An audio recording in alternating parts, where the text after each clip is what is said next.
إن الله وملائكته يصلون على النبي يا أيها الذين آمنوا صلوا عليه وسلموا تسليما اللهم صل على سيدنا محمد وعلى آل سيدنا محمد. Okay, Surah Al-Fatiha, everybody. Bismillah ar-Rahman ar-Rahim. Alhamdulillah, Rabbil Alameen, ar-Rahman ar-Rahim, Malik yawmiddin, iyyaka na'budu wa iyyaka nasta'in. As-siratal mustaqim, as-siratal Bismillah, alhamdulillah, salatu wassalamu ala rasulillah wa ala alihi ajma'in. Assalamu alaikum. Welcome to another session on our pre-history, Sīrah series. Sorry, I'm probably going to be a little bit slow because I just went to sleep for an hour and a half and I kind of forced myself to sleep, so I feel very groggy. Hopefully, as the lesson goes on, it should be okay. Right, so today's lesson is on, it's a subject that the madrasa system picks up a lot. And Aisha, you studied in a madrasa. Did they teach you pre-Islamic poetry?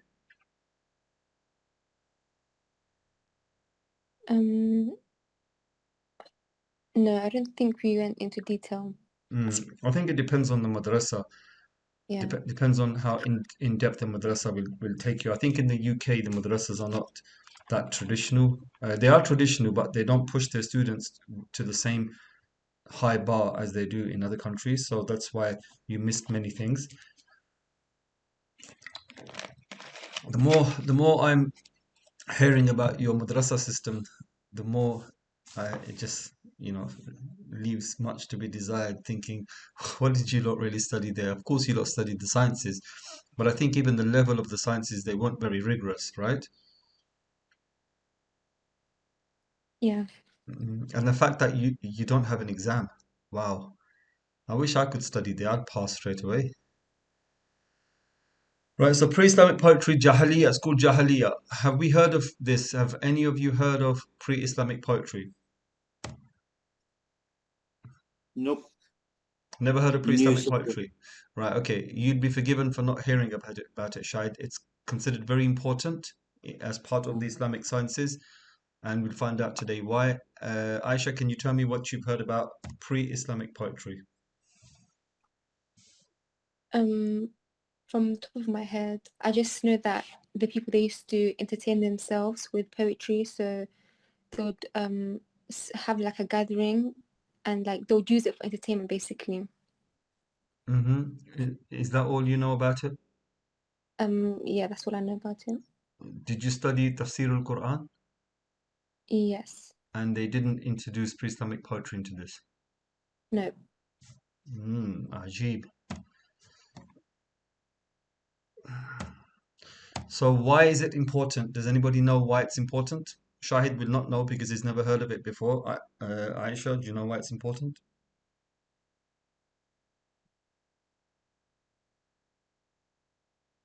Any ideas? I'm not sure. Not sure? Okay. It is not what you think. Okay. Is it related to say the skill involved in writing the poetry? Yeah. And the depth of words that are used. Yes, precisely. Enhance the tribe or the reputation of the tribe. Exactly. That's a massive part of it. You basically summed it up in 2 words. It's the depth of the language and to enhance the prestige of their tribe or to rubbish another tribe. Let's have a look and see who's joined. Okay, I think Amani's having problems joining. Right, so what is the content of most poetry? So just generally, what's the content? Most poetry, what is the content? Not pre-Islamic poetry, just general. All poetry is the same, right? What's the content of most poetry?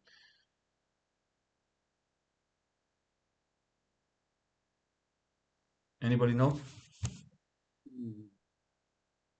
Or it's generally it could be different subject matters. I mean, like setting the scene, setting the atmosphere. Okay, so poetry, we have love poetry, we have sad poetry, we have motivational poetry, we have um, depression, we have love, we have political poetry. I'm sure now with the LGBTQT business, we're having LGBTQT type poetry. So poetry just reflects human life. So we can have poetry on any genre that we have in human life, we'll have poetry on it. Agreed? Yep. Cool. Agreed. So let's take a look at some poems around the world. Why around the world? Because I will compare pre-Islamic poetry with poetry from around the world, right? So this is a very famous poet called Maya Angelou. How many students do I have in the class? Because I'm going to get you lot to read. All right. I think there's only two of us, right? There's only two of you. Amani keeps trying to join, but she's got problems in her reception. Right. So this is a very famous. She's a black.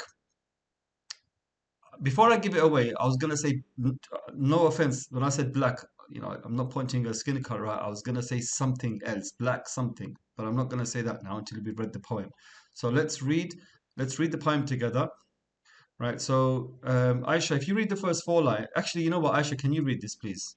Because it's a woman author who wrote it. I'll get Shahid to read the next poem. Okay. Still I rise.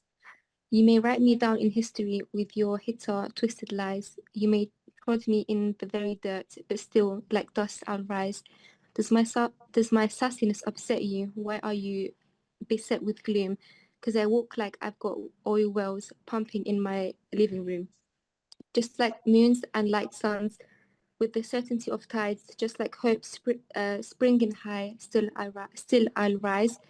Did you want to see me broken, bowed head and lowered eyes, shoulders falling down like teardrops weakened by my soulful cries? Does my haughtiness offend you? Don't you take it awful hard? 'Cause I laugh like I've got old minds digging in my own backyard. You may shoot me with your words, you may cut me with your eyes, you may kill me with your hatefulness, but still like air I'll rise. Does my sexiness upset you? Does it come as a surprise that I dance like I've got diamonds at the meeting of my thighs? Out of the huts of history's shame, I rise. Up from a past that's rooted in pain, I rise. I'm a black ocean, leaping and wide, welling and swelling, I bear in the tide. Leaving behind nights of terror and fear, I rise into a daybreak that's, sorry, how do you say that word? Into a daybreak that's wondrously clear. I rise, bringing the gifts that my ancestors gave. I am the dream and the hope of the slave. I rise, I rise, I rise. Okay, so the last line gave it away. What's this poem about? Both of you? It's about. Go on. It's about what, Shahid? I think it's about his experience in life, the hurdles and the difficulties that he's suffered, and then he's explaining that in the sense that he's always got up and dusted himself down and patted himself on the back and said, "Come on, let's go again, rise again." Excellent, excellent. But the last word will give it away. What's it in reference to? I haven't looked at the commentary of this, but the last word gives it away. Ustad, I was going to say, is it about slavery? Yep. So it's about slavery, how slaves are being oppressed by white people, and then they still get up resilient, and it hurts their masters even more. They don't like it that they're defined, and then there's imagery here. So does my sassiness upset you, right? There's another one here. Do you want to see me broken, shoulders falling down like teardrops, right? Like it's like when you're drooping forward. Does my haughtiness offend you? Like I'm proud and haughty, my shoulders are back. Does that hurt you? Are you bugged by it? right? Because I laugh like I've got gold mines. Somebody who has gold mines in his garden is rich. So I laugh like I'm rich, even though I'm a penniless slave, right? That I dance like I've got diamonds at the meeting of my thighs. Out of the huts of history, shame I rise, right? So this is a strong poem on the resilience of black people during slavery, right? And Maya Angelou, she died, I think it's only like not very far back. She was born at the beginning of last century and then died sometime she was like in the recent past. A bird doesn't sing because it has an answer, it sings because it has a song, right? So these are all quotes, maxims, wisdom words, or this is what poets do. So this is a political poetry reflecting the culture of her time growing up. This is another poem. Shahid, can we have you read? This is from Emily Dickinson. Hope is the thing with feathers that perches in the soul and sings the tune without the words and never stops at all. And sweetest in the gale is heard, and so must be the storm that could ambush the little bird that kept so many warm.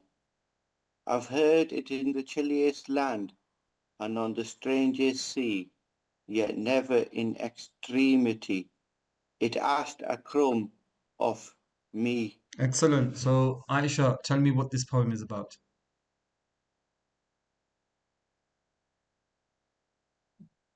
But hope.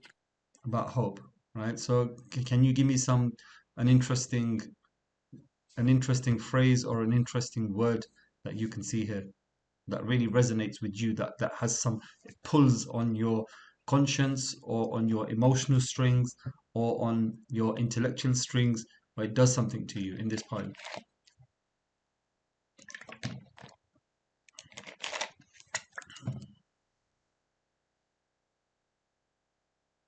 Why is I she think go on, sorry. carry on. I was going to say the line where it says, and sings the tune without the words. And sings the tune, excellent, as sings the tune without the words. Why is she describing hope as a bird?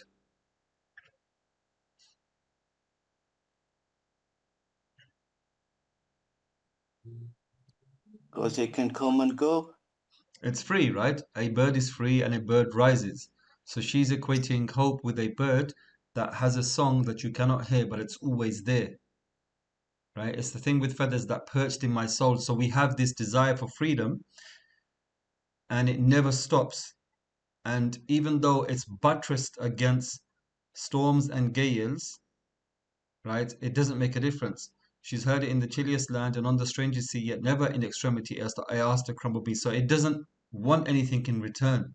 It's just this desire that's always there. It's this bird that's singing to guide you towards freedom and hope, and it doesn't ask you anything in return. Do you understand? Yeah, yeah. Yes. Right. Have you heard of Edgar? You must have heard. If you never heard of Emily Dickinson or you never heard of Maya Angelou, you must have heard of Edgar Allan Poe. Mariam, you're here now, right? Yes, assalamu alaikum. Apologies. No worries, no worries. Mariam, have you heard of Edgar Allan Poe? Yes, Right. Have you heard of The Raven? I have, but I don't recall reading it. Yeah, we won't read the whole poem. It's very long, just the opening few lines. So do you want to read the opening few lines, Mariam? Okay. The Raven. Once upon a midnight dreary, while I pondered, weak and weary, over many a quaint and curious volume of forgotten lore, while I nodded, nearly napping, suddenly there came a tapping, as of someone as of someone gently rapping at my chamber door. "'Tis some visitor," I muttered, tapping at my chamber door. Only this and nothing more. Distinctly I remember it. Was in the bleak December, and each separate dying ember wrought its ghost upon the floor. Okay, excellent. So if you know anything about Edgar Allan Poe, he's interested in the Gothic, in the macabre, ghosts, and like moroseness and things like that, melancholy. Even that image of him there looks something that you'd find in Dracula's castle. So this poem, what's this poem about? You won't really get it from these few lines, right? It's a beautiful opening lines. It's about his wife has just died, right? And he's thinking about her, and all of a sudden, a raven comes and bugs him at the door, at his thingy. And you know, ravens they tap with their beak, tap tap tap. They just keep tapping until you've got to send them away or something. And basically, the raven mocks him, right? So nevermore, nevermore, i.e., what you had is gone now, nevermore shall it be there. Your wife's gone, and all happiness gone. So it's a very sad poem, but it's very long and it's deep. As you read more and more into it, you need to think about what the words mean. The opening lines are very beautiful, but the rest gets quite deep, right? And the opening lines are the best for me. It's a very famous poem, The Raven. Have you heard of The Raven before? Yeah, you said you have, but you didn't read it, right? Yep. Yeah, take a read of it in your own time, everybody. Right now, this is my favorite poem of all time, and they say that if you can read poetry, that shows how good you are at your own language, right? So if you're studying Arabic and you cannot understand Arabic poetry, that's a measure of how good your Arabic is. If you're studying Persian, the same thing. I remember once an Afghani Persian speaker came to one of my teachers, and my teacher's he's memorized 10,000 stanzas of various Persian poets, and he said to him, "Do you know your poetry?" And he said, "No." So my teacher started rolling it off his tongue, and he said to him, "Can you translate this?" And the guy said, "No." He says, "You're Farsi dan, you speak Persian, yet you cannot understand your own poetry.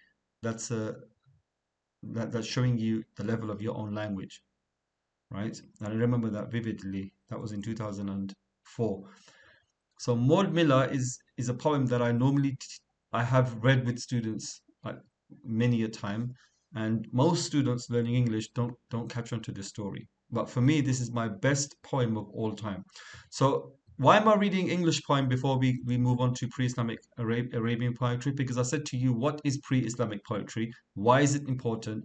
And it's not what you think, right? And then we're looking at other poems before we have a look at pre-Islamic poetry. So we're seeing a theme here: political, hope, um, sadness, or like loss. And now Maud Miller, right? Maud Miller. Can I have Aisha and Mariam reading like one after the other? So Mariam, if you read the first four, and then Aisha, if you read. Actually, there's five there. Yeah, so read one each, right? But read it properly, like Maud Miller on a summer's day, raked the meadow sweet with hay. Beneath her torn hat glowed the wealth of simple beauty and rustic health. Singing she wrought, and her merry glee, the mockbird echoed from his tree. So try to like read it like a poem, right? Read it like in sync, in the same kind of what's the name of it? They call it something. Bahar, the English of it would be tune or something, but it's not tune. I saw the translation of it. I forgot what it was, melody or whatever. Yeah. So let me just get some water. 1 minute.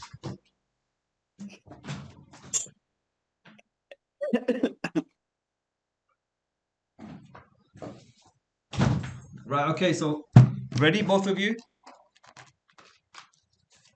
Yes. Yes. Right. Go on. Okay. Just to confirm, in the poem, is it Maud Miller or Muller because of the spelling for stop? I think it's Maud The type. Muller. It's Maud Muller. I've made a mistake here. Let me just correct it while we're here.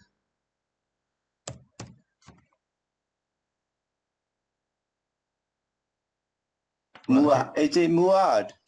Maud Muller. Maud Muller. This is my favorite poem of all time, by the way. Okay, carry on, girls. Maud Muller, on a summer's day, raked the meadows sweet with hay. Beneath her torn hat glowed the wealth of simple beauty and rustic health. Singing, she wrought in her merry glee, the mock bird echoed from his tree. But when she glanced to the far-off town, while white's form its hill slope looking down, the sweet song died in a vague unrest, and a nameless longing filled her breast. a wish that she hardly dared to own for something better than she had known. The judge rode slowly down the lane, smoothing his horse's chestnut mane. He drew his bridle in the shade of the apple trees to greet the maid, and asked her draught from the spring that flowed through the meadow across the road. She stopped where the cool spring bubbled up and filled for him her small tin cup. And blushed as she gave it, looking down on her feet so bare and her tattered gown. Thanks, said the judge, a suitor withdraw. From a fairer hand was never caught. He spoke of the grass and flowers and trees, of the singing birds and the humming bees. Then talked of the haying and wondered whether the cloud in the west would bring foul weather. And Maud forgot her briar-torn gown and her graceful ankles bare and brown.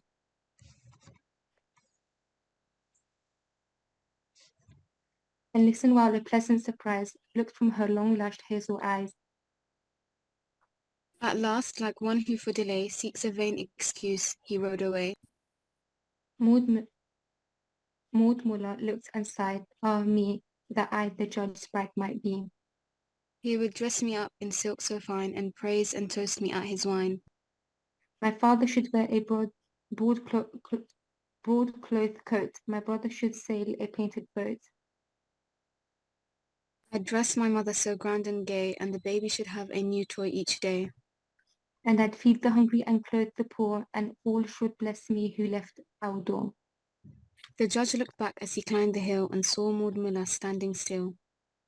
A form more fair, a face more sweet, nearer had it been my lot to meet. And her modest answer and graceful air show her wise and good as she is fair. Would she were mine, and I today, like her, a harvester of hay. No doubtful balance of rights and wrongs, nor wary lawyers with endless tongues. But low of cattle and song of birds, and health and quiet and loving words. But he thought of his sisters, proud and cold, and his mother, vain of her rank and gold. So closing his heart, the judge rode on, and Maud was left in the field alone. But the lawyers smiled that afternoon when he hummed in court an old love tune. And the young girl mused beside the well, till the rain on the unraked clover fell. He wedded a wife of richest dower, who lived for fashion as he for power. Yet oft in his marble heath's bright glow, he watched a picture come and go. And sweet Maud Muller's hazel eyes looked out in their innocent surprise. Oft when the wine in his glass was red, he longed for the wayside well instead. And closed his eyes on his garnished rooms to dream of meadows and clover blooms. And the proud man sighed, with a secret pain, that I were free again. Free as when I rode that day where the barefoot maiden raked her hay. She wedded a man unlearned and poor, and many children played around her door. But care and sorrow and childbirth pain left their traces on heart and brain. And oft when the summer sun shone hot on the new mown hay in the meadow lot. And she heard the little spring brook fall over the roadside through the wall. In the shade of the apple tree again, she saw a rider draw his rein. And gazing down with timid grace, she felt his pleased eyes read her face. Sometimes her narrow kitchen walls stretched away into stately halls. The weary wheel to a spinet turned, the tallow candle an astral burned. And for him who sat by the chimney lug, dozing and grumbling o'er a pipe and mug. A manly form at her side she saw, and joy was duty and love was law. Then she took up her burden of life again, saying only, it might have been. Alas for maiden, alas for judge, for rich repiner and household drudge. God pity them both, and pity us all, who vainly the dreams of youth recall. For of all sad words of tongue or pen, the saddest are these, it might have been. Well, for us all some sweet hope lies, deeply burned from human eyes. And in the hereafter, angels may roll the stone from its grave away. Okay, excellent. Well done. So, what are your... Okay, I'm not going to ask what you took away from this, but every poem pulls out your emotions. What's this poem saying to you?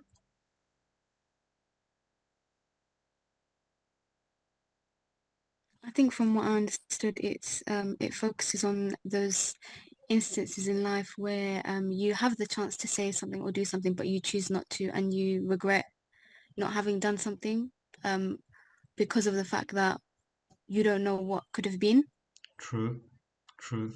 And the fact that two different worlds met, and in another place, another time, in another world, maybe something could have happened, but not with the conventions of the day.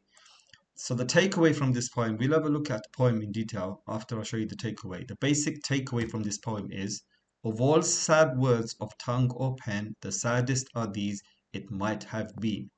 Right? So this is the message of this poem. Let's have a look at the poem in detail.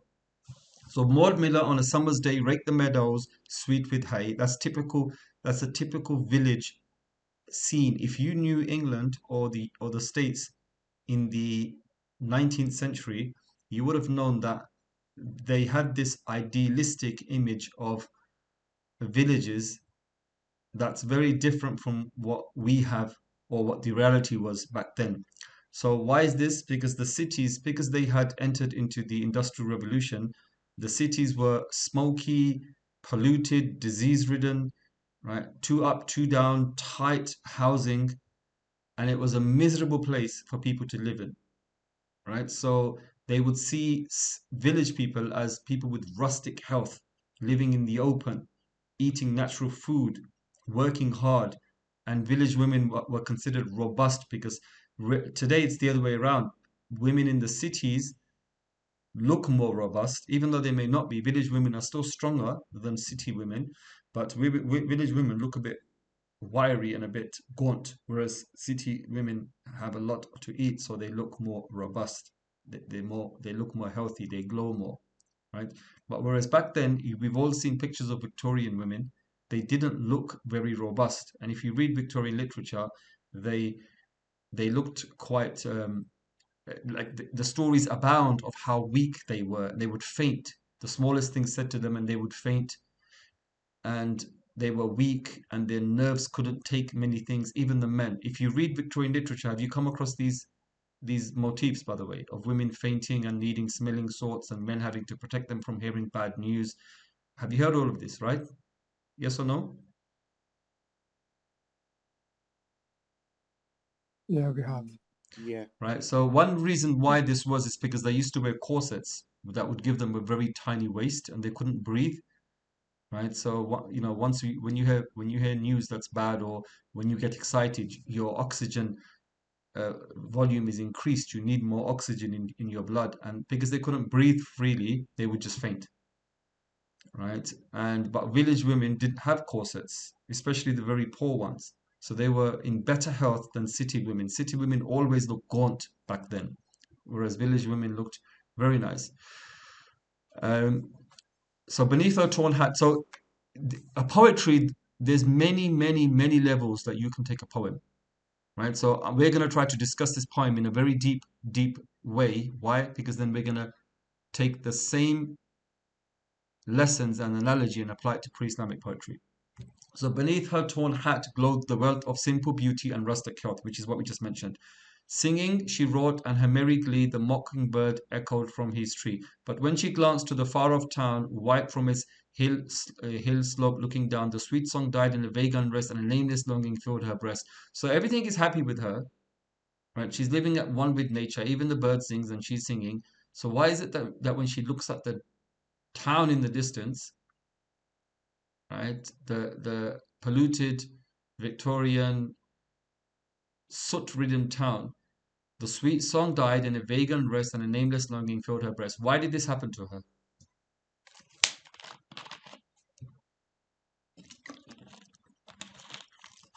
Does she feel Does she feel isolated or lonely?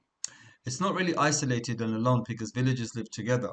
It's because it's poverty, right? There is extreme poverty in villages, and villages, it's not easy, right? You need to work very, very, very hard all year round just so that you can put food on the table. Whereas in the city, you have to do one job. If you're at the same level as her, the same station as her, if she moved now to the city and became somebody's maid or somebody's, like selling stuff on the streets or cleaning the streets or cleaning chimney sweeps for guys. But whatever she did in the city, it would have been the same kind of work. So she would have worked 14-hour days, but doing the more or less the same kind of work. Whereas in the city, in the village, she has to rake the hay.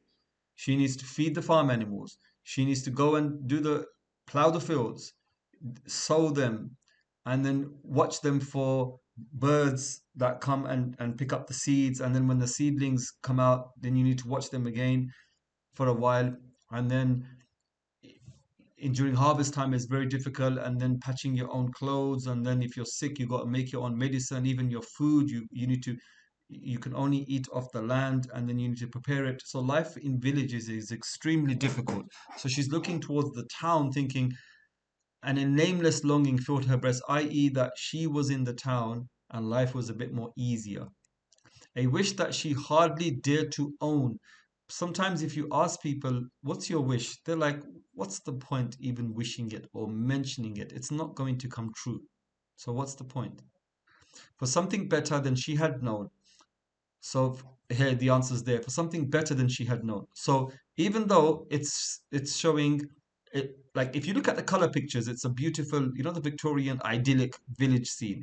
She's wearing nice clothes, colorful clothes, red cheeks, and the flowers are in bloom. It looks very beautiful, right? It says beneath her torn hat glowed the wealth of simple beauty and rustic health. And singing, so it's singing, and the birds are singing, and it's a very natural scene. But yet she desires something else, and then the judge comes, smoothing his horse's chestnut mane. He drew his bridle in the shade of the apple trees to the great maid. So again, it's showing, shade. Shade is a nice place. He's tired from going from town to town, and he seeks shade under a tree, and it happens to be a country tree. And then there's a bird singing there. It's an apple tree on top of that, to greet the maid and ask a draught from the spring that flowed. So natural water as opposed to the polluted water that you get in towns. It flowed through the meadow across the road. She stooped where the cool spring bubbled up and filled for him a small tin cup, and blushed as she gave it, looking down on her feet so bare and her tattered gown. She's blushing because village people only know each other. They're not shy amongst each other. They all know each other. There's no hijab between village people. But as soon as an outsider comes, especially the women folk, they get very shy. She knows he's a big man because he's on a horse and he's dressed very well and he's wearing that top hat that the aristocracy or the middle class, upper middle class would wear. And she's thinking, oh my God, look at me, right? So she's looking down, and then all of a sudden she's realizing on her feet so bare and a tattered gown. Thanks to the judge, a sweeter. So now the judge is obviously he's affected by the scene. So he's saying a sweeter draught from a fairer hand was never quaffed, right? He knows this is a simple girl. She doesn't need anything. She's not asking for anything. Whereas in the city, in his circles, it's always politics. If you're giving me something, I want something in return. And what's your reason for giving me? What's your reason for asking me like this?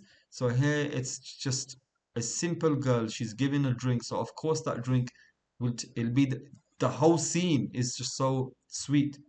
Of course, this is going to be the sweetest drink that I've had. From a fairer hand was never quaffed.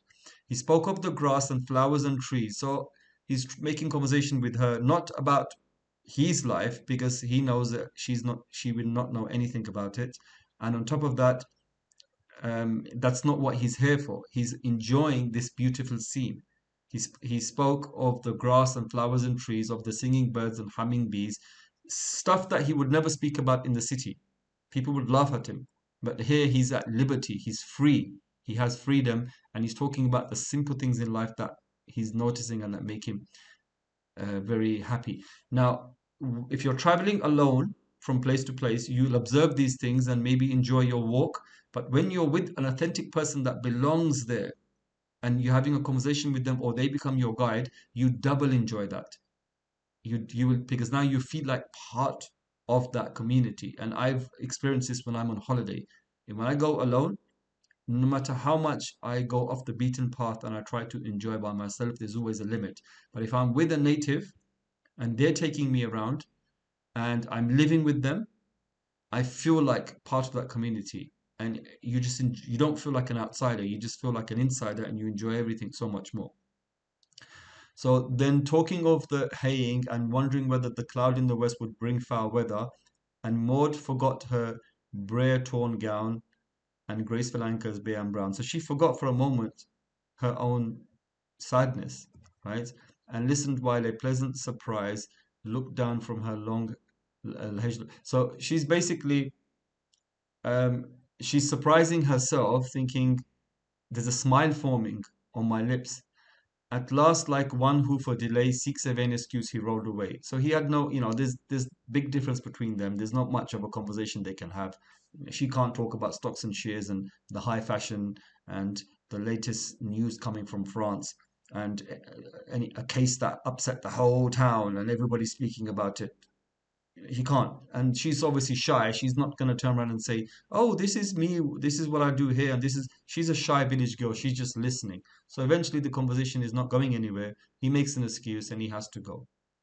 Right? Maud Miller looked and sighed, "Ah, me, that I, the judge's bride, might be. A simple girl having a simple wish. If only I was married to him, life would be so different. He would dress me up in the silks of wine and praise and toast me at his wine. My father should wear a broadcloth coat and my brother should sail a painted boat. I'd dress my mother so grand and gay and the baby should have a new toy each day. And I'd feed the hungry and clothe the poor and all should bless me who left our door." The judge looked back. So he's now climbing the hill. He looked back and he's thinking the same thing. He's like, should I or should I not? Should I? If only I did. Right? A form more fair, a face more sweet, ne'er hath it been my lot to meet. And her modest answer and graceful air show her wise and good as she is fair. He's comparing her to the girls he associates with, proud, rich women that only seek fame and they marry for money and station. And there's conventions he has to live by. And their talk is very superfluous as well. Women then were educated, but not educated so that they could lead society. They were educated so they could be good companions for their husbands. Right? So a woman had to play the piano. She had to speak a second language. She had to be able to talk about literature, politics. This is why when you read Victorian literature and you read women that write, in the early period, women were not, they never used their own names. It was frowned upon. It was shameful for a woman to write poetry. It was shameful for a woman to write all over the world, to write, right? So women originally would write under men's pen names, and then later on, they would use their own names as fame grew, and it was more accepted. So they have to, they can only live by their own conventions. And this village girl is not part of that society where she's bound by social mores and conventions. She's free. She's natural. She's not stifled and artificial like those women. And that's what he seeks. The whole scene in the village is one of freedom and simple life. And in that simplicity, there's beauty. Right? So, and her modest answer and graceful air show her wise and good as she is fair. None of that stifled conversation about politics, about women having to speak about what men need, what men want them to speak about. Lives of women back then, women weren't free. So when they turn around and say, "Oh, Muslim women are not free," in the Victorian society, women were not free. Women's lives were scripted by men. Just like today, women are not free. Women think they're free, but really, men script their lives. Women are naked today. They're only naked because men want them naked.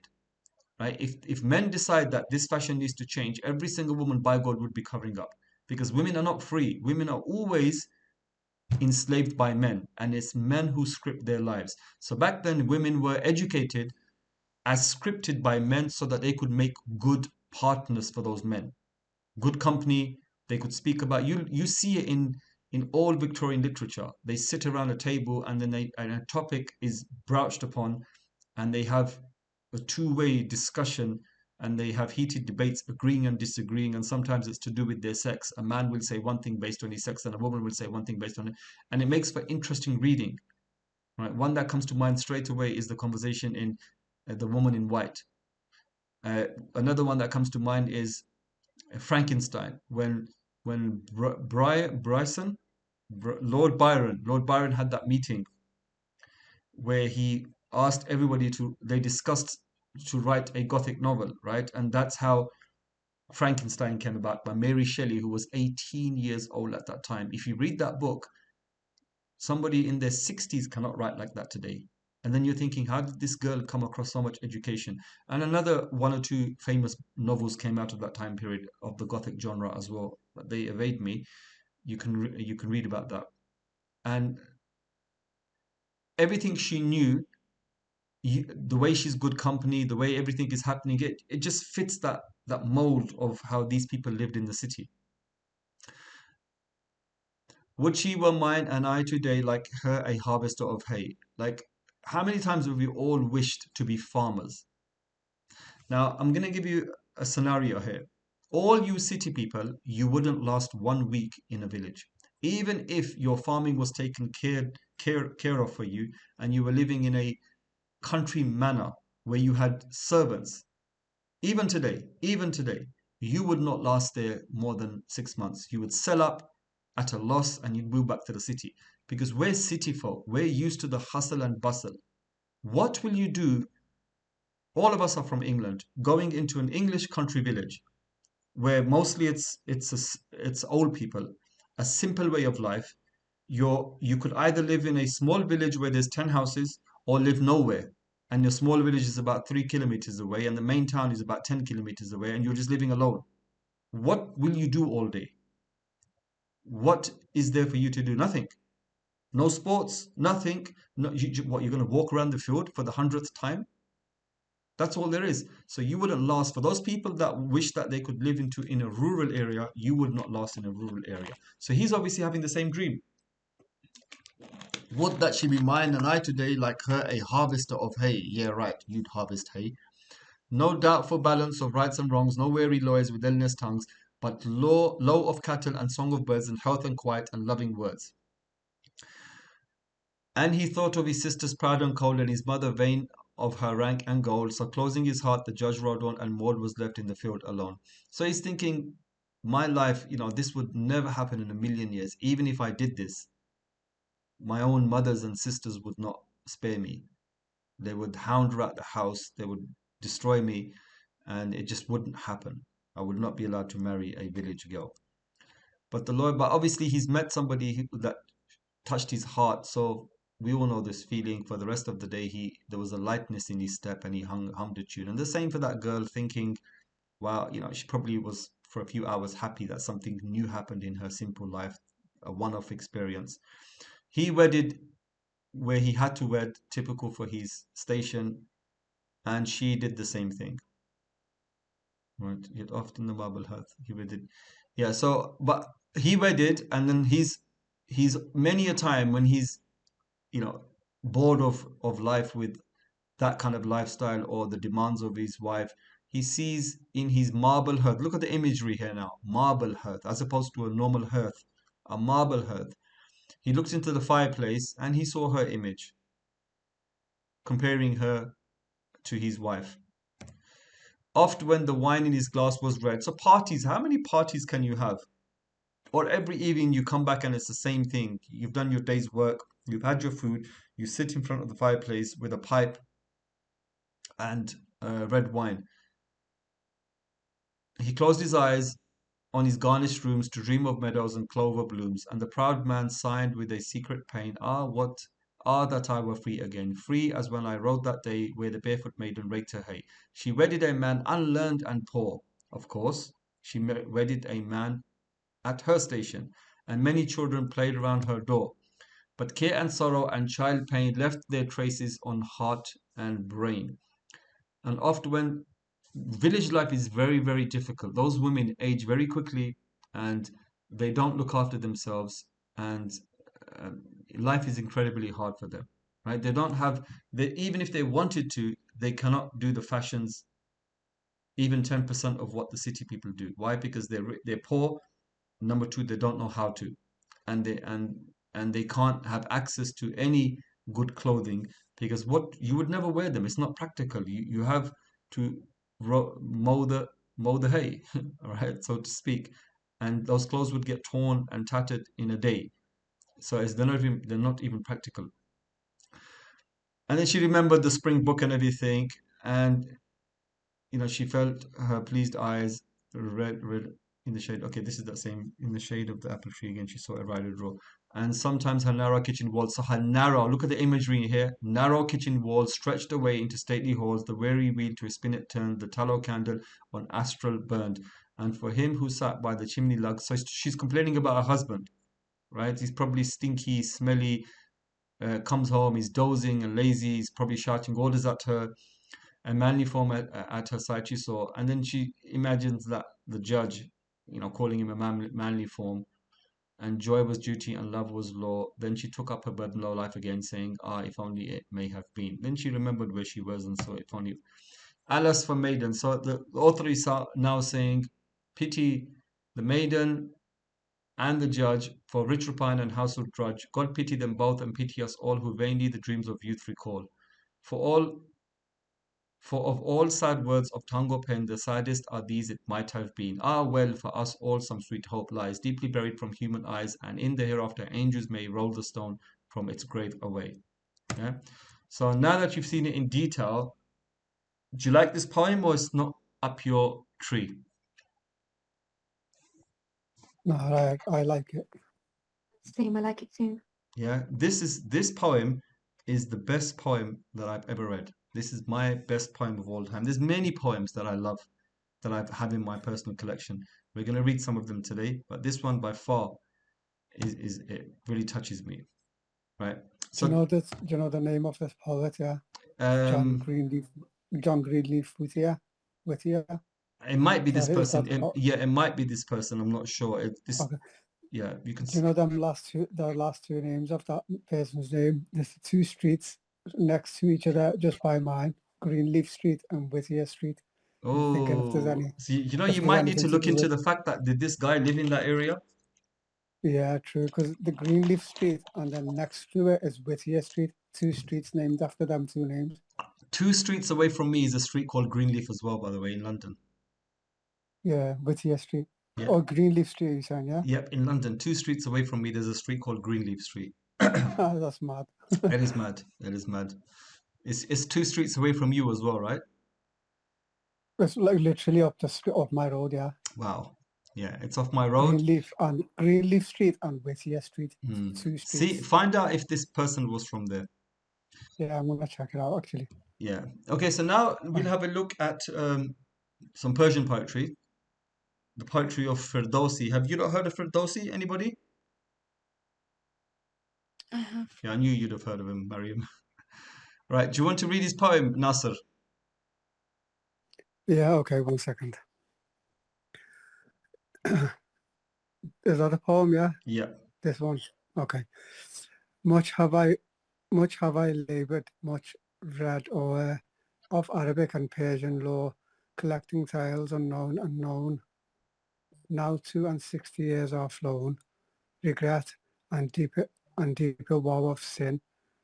'Tis all that youth has ended in, and I with mournful thoughts rehearse Tahir Khusrawani verse. I mind me of my youth and sigh, alas for youth gone by. Excellent, well done. So this poem is about what? It's similar to this poem here, is basically he's lamenting about youth gone by, right? So the deeper lesson is no matter what you did, at the end of the day, was it worth it? Right? 62 A bit of years. regret. Yeah, 62 Probably a bit years. of regret. Yeah, regret. It's basically every old man is left with regret. And a regret and deeper woe of sin. That's all we, by the time we're old, we have two things on our plate: regret and sin. Right? And alas for youth gone by, squandered youth. So take note. I wish I could speak in verse now, adding another line to this. So take note, oh youthful souls, right? Don't be like Abdul Qasim Ferdowsi Atusi, right? Take account to yourself before you're taken to account. This is my little verse that I added to this poem. Right, this is Hafiz. Have we heard of Hafiz? No. Yes. Yep, Hafiz, famous poet in Iranian. So can we have Aisha reading the first poem, When Sunlight Faileth? I don't think they named their poems like this. I think these names are just taken from the main verse or theme from the thing. Aisha, do you want to read? Yeah. When sunlight faileth and day's glow is gone, when chill mist traileth where warm splendour shone, when summer's pleasure dieth too, the transient treasure that with life upgrew, and none may hear it where when wilt thou turn, O vagrant spirit that no home didst earn, when none reply sorry, how do you say that? Replies of thy friend so true, when sweet joy crieth, I do love, I do. Adio, like it's when you say bye. Oh, okay. Adio, love, adio. So goodbye to love. This poem's hard to understand. I bet nobody understood it. Anybody? And none may hear it. Does it, I don't know, I'm just looking at it, but it seems like it reminds you of like life and death, but I could be wrong, as in the whole thing of growth. Yeah, I'm thinking it's the same theme as the other poem. So it's like the transiency of life and time passing by. Right? I think it's the same thing, but we won't dwell on it too much. But you can see now the level of English they've upped the level of English, which means that half of the words we're not catching, and then the meaning is deep as well. We're not. It's probably a simple meaning. I'm not saying it's deep as in that. It's probably simple. It's there, but it's deep for us. We're not catching it. It's hidden. It's deep down. But really, it's on the surface. But if only we could translate this poem. Mariam, do you want to read the other one? I called to fading day as over the hill she flew. Over. With the As over. Okay. As o'er the hill she flew, whither glad light away. Take me, oh take me to, she said, O wingless one, thou hast thy memoried son. I said to the drooped rose, a while that was so fair, why dost so swiftly lose, sweet grace, thy blooming air? She said, this is my doom, cherish thou beauty's tomb. I cried to joy as late, I stood bidding farewell. Must this be too thy fate, whom I have loved so well? He said, my gift I leave with her whom I bereave. Okay, so in a roundabout way, this is the same theme, right? About moving from one station to another. No station stays the same, and there's life and then there's death, right? So whether it's love, whether it's your body, whether it's your youth, whether it's you, everything is fleeting. Both are deep. Both point to realities. The third one, can we have Shahid read, please? Yeah. When I wonder I pass all worlds that be. When I wonder I past all worlds that be. Ever have I wondered, or ever the earth was made. Erg, like the alien air over land and sea, sleepless at sunlight, joyless as its shade. Not on your earth travel, I say, not to me. Cease awhile thy wandering, O third day. Say not, O pilgrim, rest thee, comfort thee. Not here is my journey's end, Indus nor Cathay. Cathay. What's Cathay, by the way? New word to me. Anybody know Cathay? I don't know. Cathay is the Is it old. Indus? Cathay is the old name that the West knew China by. Cathay. Oh, So really? yeah, so Cathay is like seen, right? China, seen, Chin, or seen, or whatever you want to call it, and then the similar would be Cathay. This is the old name for China that the world knows. Just like they would call Iran Persia, or they would call Burma Siam, they would for a millennia Cathay was China. So this one's a bit easier to understand. When do I wonder I pass all worlds that be? Ever have I wondered, or the earth was made?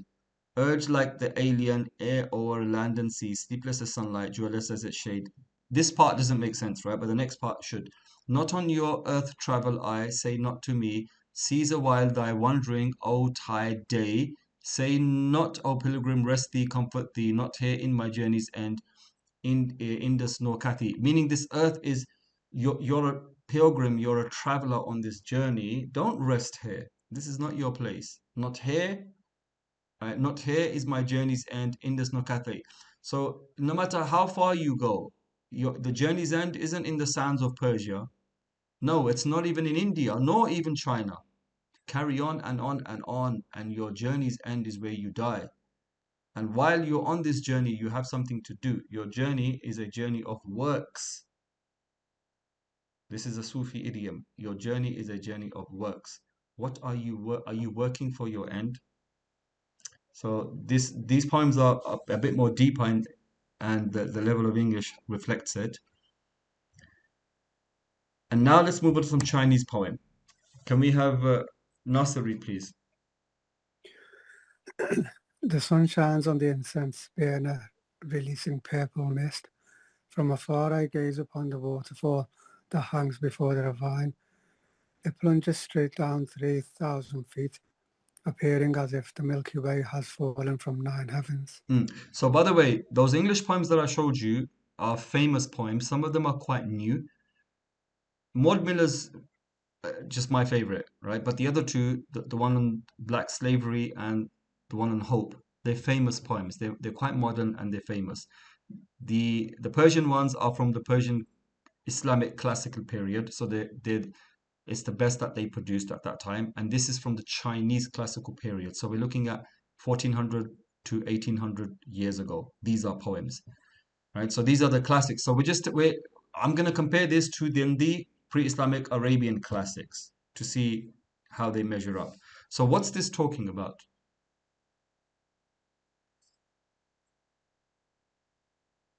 The sun shines on the incense burner, releasing a purple mist. From afar I gaze upon the waterfall that hangs before the ravine. So now look, the imagery starts from where he is. The sun shines on the incense burner, but then it no longer focuses on that. The focus now is on the waterfall. That means it must be something to do with the waterfall. So what are we trying to understand here now?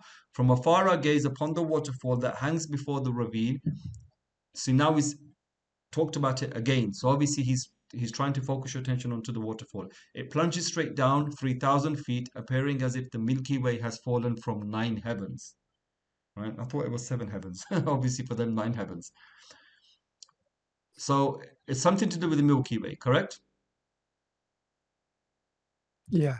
So this poem expresses the magnificence and strength of the Lushan waterfall. The poet uses strong imagery to portray the amazement and astonishment he experiences in the face of this natural magnificence. So he's basically looked at something beautiful and he's described it. It's affected him, so he's described it. Shahid, do you want to read this one?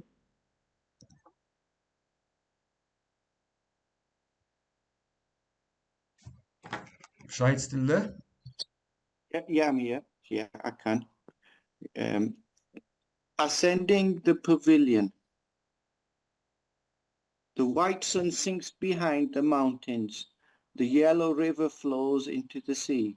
Wishing to gaze upon 1,000 miles, I shall descend one more level of the pavilion. Okay, so any ideas what this is?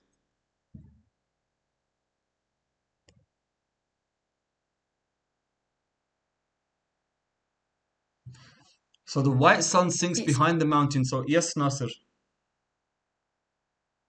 Was it Mariam? sorry, No, I don't know, to be honest.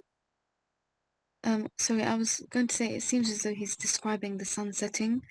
But the last line kind of threw me off. The clue is That in the third. The clue is it's in the middle. The second, like the third, yeah. the second third. The vibe it gave me was that he's looking at the sunset and he wishes to you know, when it says he wants to rise, I don't know if that means spiritually so that he can see. I don't know if he's describing the actual sunset or if it's something else. You're That's close. why it threw me off. You're close, but you need to understand the context. If you know the context, you will not say spiritually. These are Chinese poems. The Chinese were Taoists and Confucianists. They didn't believe in God or an afterlife or anything like that. So everything that all of their symbolism, all of their wisdom was encoded in nature. So they would unravel nature to gain, we would say divine insight, but they wouldn't use that term. They would just say insight. And like the Tao flows through everything, and be like the Tao, flow with the Tao. This is their philosophy. So when he's talking about ascending, it's an ascension, but it's not an ascension of spirit, it's an ascension of knowledge.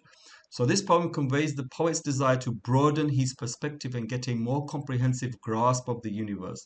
The combination of the setting sun and the flowing river conveys a feeling of time and the expanse of the natural world. So he's saying, wishing to gaze upon 1,000 miles, I shall ascend one more level of the pavilion, right? So he's broadening his horizon. He understands he needs knowledge. He needs to educate himself, right? So this is beautiful. I wish I put some Greek poetry, because Greek poetry mirrors the philosophy. So we have stuff like, it'd probably be like moral stuff in their poetry. So can we, Mariam, can you read this one? In spring I sleep without noticing the dawn. Everywhere I hear the cries of birds. That was a quick mute. Sorry. No, sorry. The sound of wind and rain from last night. How many flowers have fallen? Any ideas?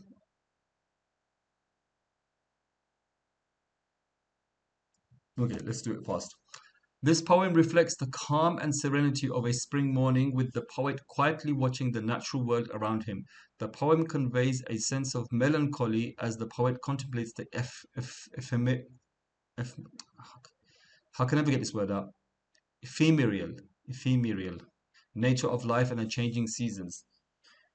So have you noticed when we read, all poems have a message. You can read superfluous poetry. You can read poems that don't really have much messages, right?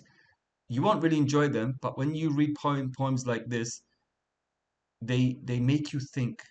And if you were to carry on reading, whether Chinese poetry like this or Persian poetry, over time, this is your sohbah, this is your company.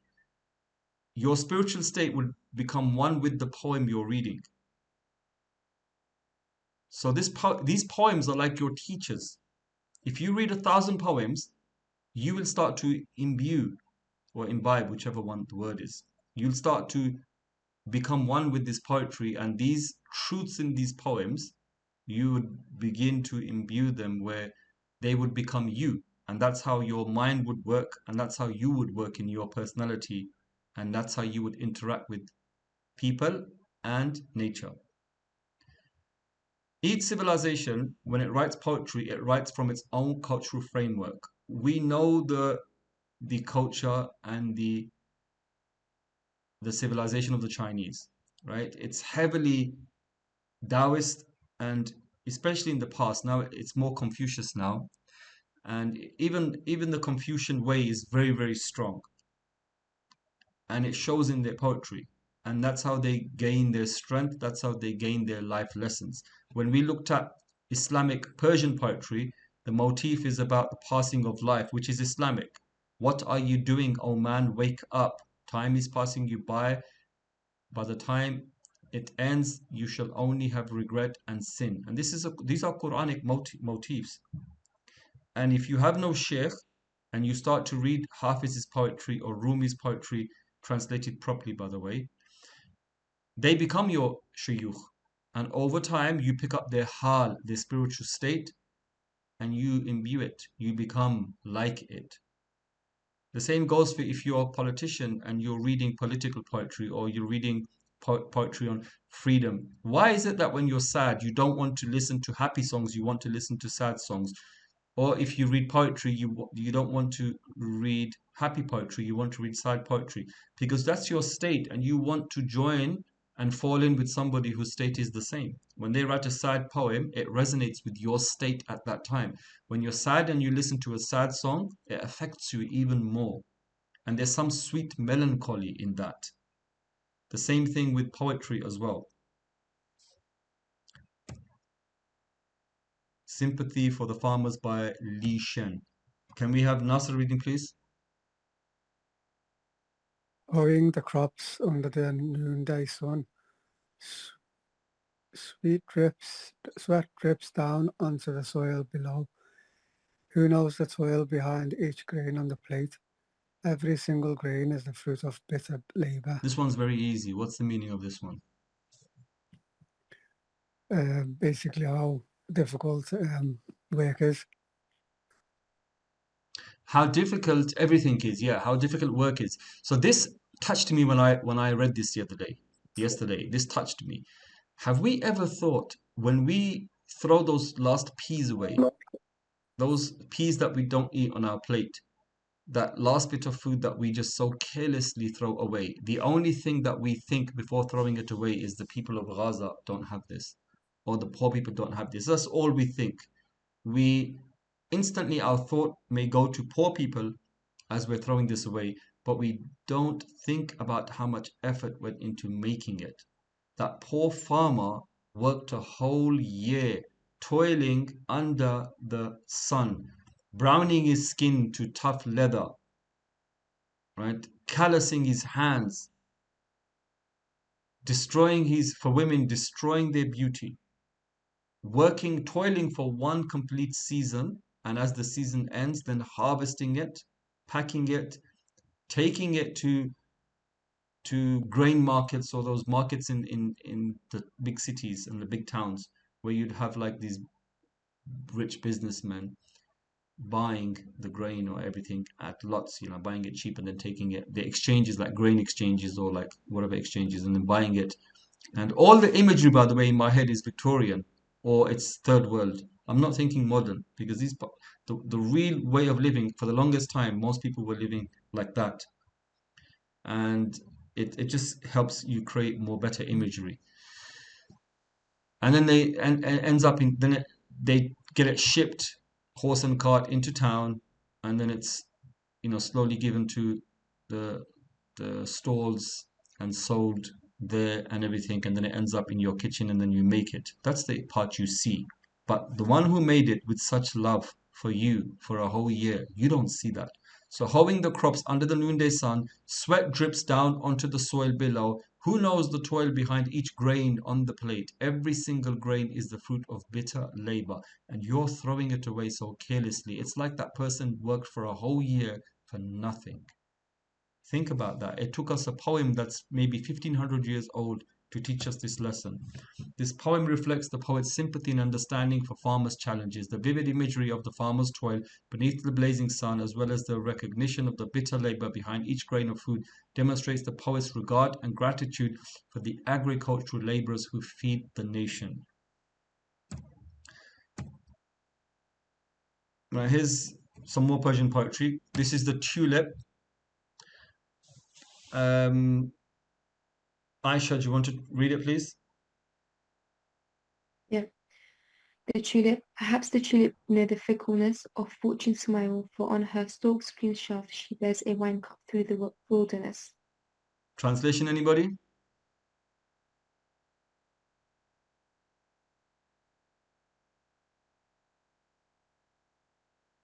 So if you're looking at the tulip, we take lessons from nature. So you look at the tulip, how beautiful and gay, yet how delicate. Let's use the example of a girl that's 16. She's just hit puberty, she's blooming, but she's still delicate, she's still weak. She still has childness inside her. She's not fully matured in body and mind. Her body's blossoming into womanly beauty, but yet she's still a child at heart. And she's very delicate. Emotionally, you can damage her. Mentally, you can damage her. Physically, you can damage her. So perhaps the tulip know the fickleness of fortune's smile, for on her stalk's green shaft she bears a wine cup through the wilderness. Let's translate this. This poem uses a tulip as a metaphor for the transience of life and fortune. The fickleness of fortune's smile is represented by the fragile nature of the tulip, which blooms for a short time before wilting. The wine cup that the tulip bears is a symbol of the pleasures of life, which are often fleeting. The poem's brevity and simplicity add to its impact as they force the reader to confront the fleeting nature of life without distraction. The poem's tone is one of resignation and acceptance as the speaker recognizes that the pleasures of life are ultimately impermanent.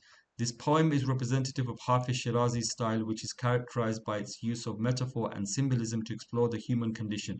It also reflects the themes of transience and impermanence that are common in Persian poetry of the time period. This is why some of the poems that I wrote, they're hard to understand. They're simple language, but the meaning behind them is difficult. So the only way to really enjoy them is to sit with the author and say, right, let's unpack it. And then you draw lessons from it. And that's really the beauty of poetry. So why is it that Prophet Muhammad ﷺ didn't like Arabian poetry? Any ideas?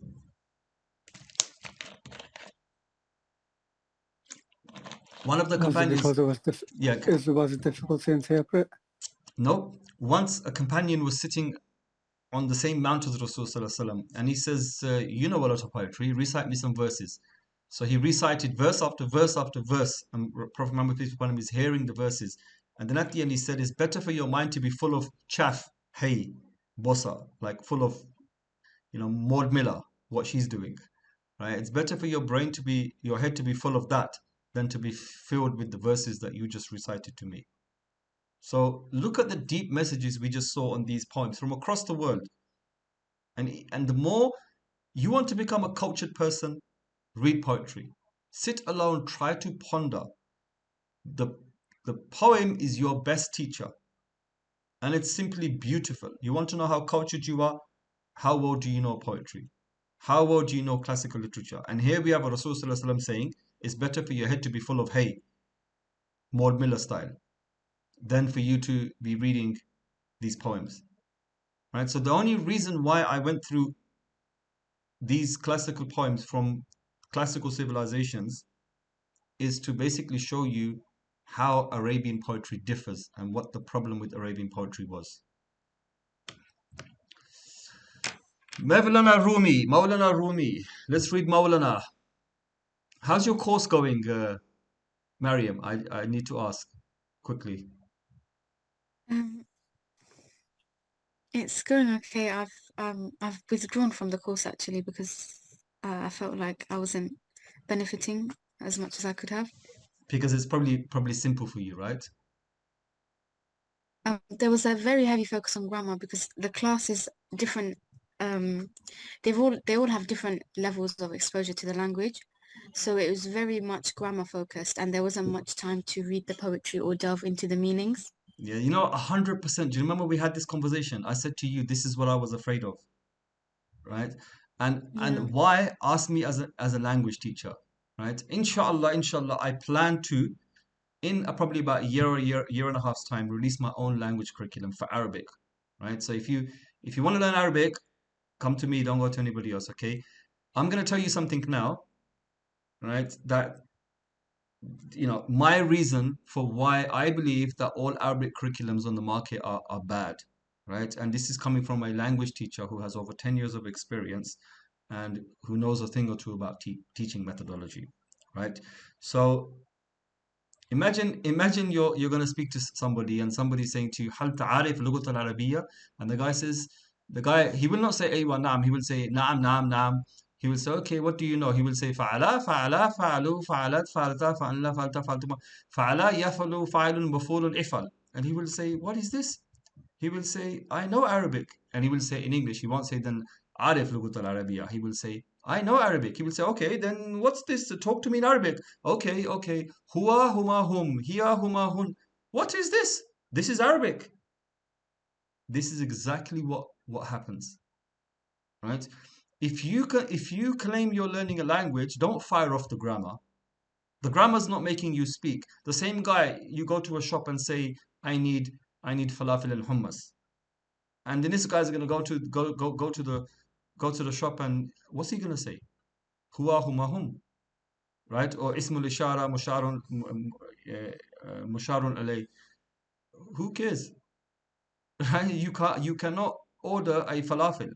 You cannot speak a sentence in Arabic, and yet you're running off the grammar. What's that grammar serving? The problem with learning grammar, most Islamic schools are the ones that teach Arabic, right? So if you want Arabic, you have to go to an Islamic school. And they're teaching you Quranic Arabic, which is what I want to order a falafel, Habibi. I want to order a falafel when I go to Syria, right? Why are you teaching me Quranic vocabulary? This is a big problem. This is the reason why only Muslims come to you and non-Muslims don't come to you, because it's not what they need. They need falafel and hummus, and you're teaching them, you're breaking down complex Quranic grammar, which is only the Quran as well, right? So this is the first problem. Second thing is that why are they teaching you grammar? I'm not sure if I mentioned this before. I may have mentioned it on the group. Traditionally, all languages were grammar heavy. Why were they grammar heavy?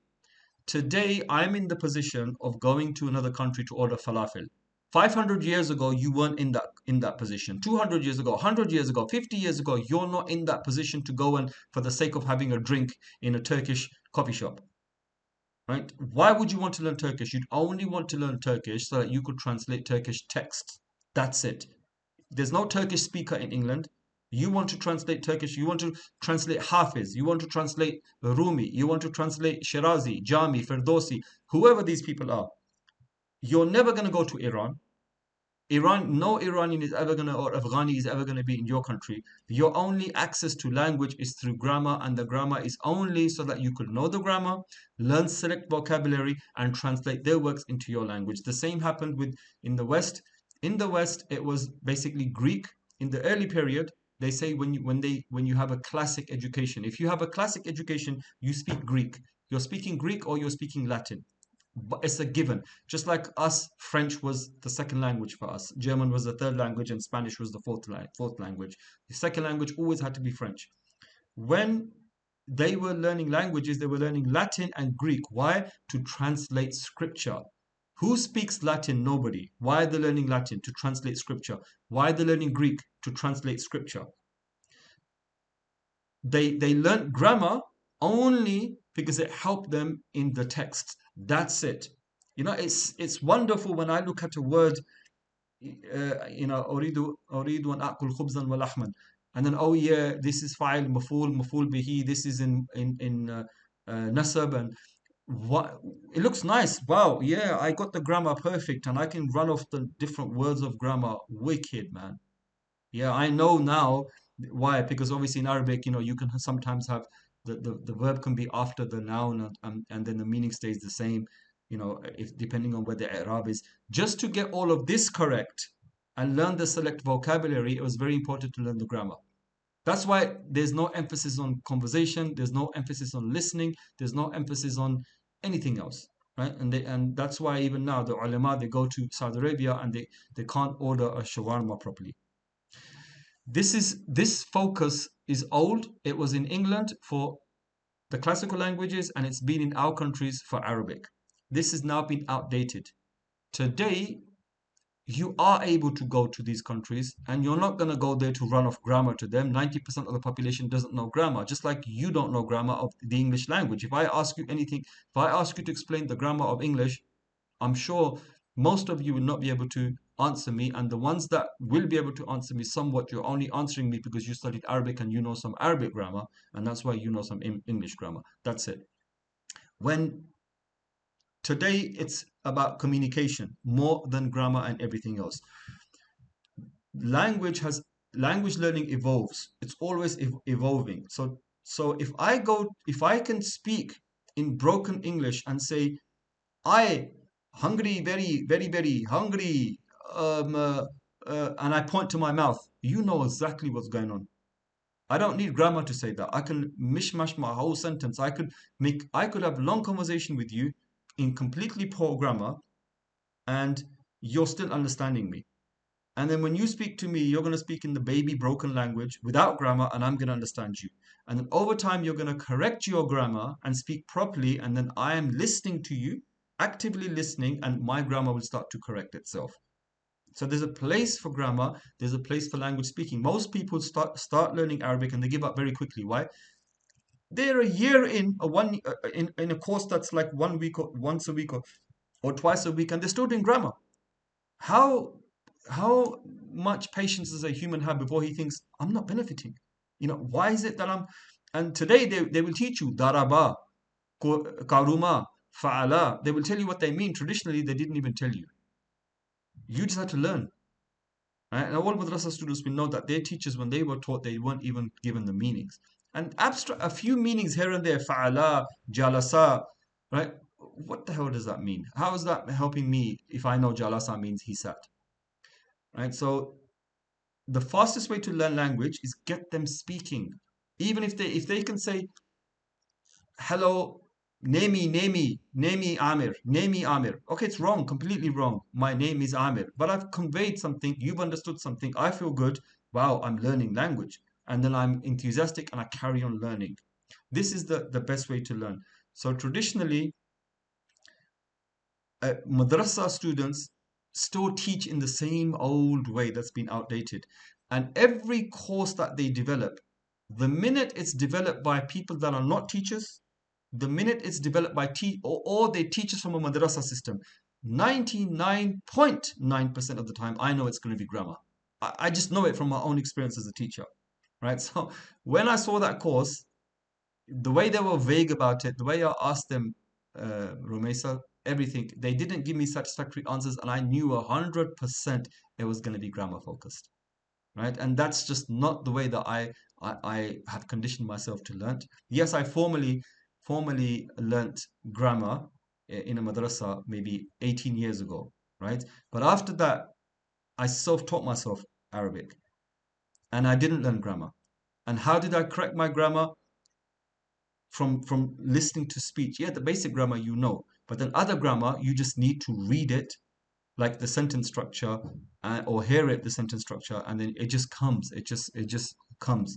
Am I perfect? No, I'm not perfect, but I'm sure I can speak better than these madrasa grammarians, right? Who know grammar to the T so well that they surprise teachers in the Arab world, but yet they cannot have a conversation about their family or their country to these people. So this is the problem. And me, I want to develop an Arabic curriculum that moves away from that idea and presents to people, this is my language approach. And all languages in the world in the modern era are taught in the way that I'm going to present, which is basically reading, writing, listening, and speaking together, and comprehension, not grammar. So if anybody wants to learn Arabic here, come to me in a year and a half's time, inshallah. Okay, cool. Let's move on. So the echo of silence. Do you want to read, Mariam? Yeah, I don't mind. The echo of silence. In the echo of silence, the whispers of the divine are heard.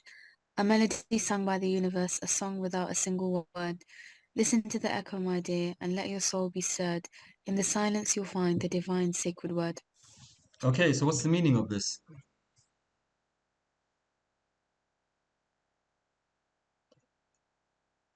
Just that silence, the silence is actually, I don't know, that in silence you will find the divine.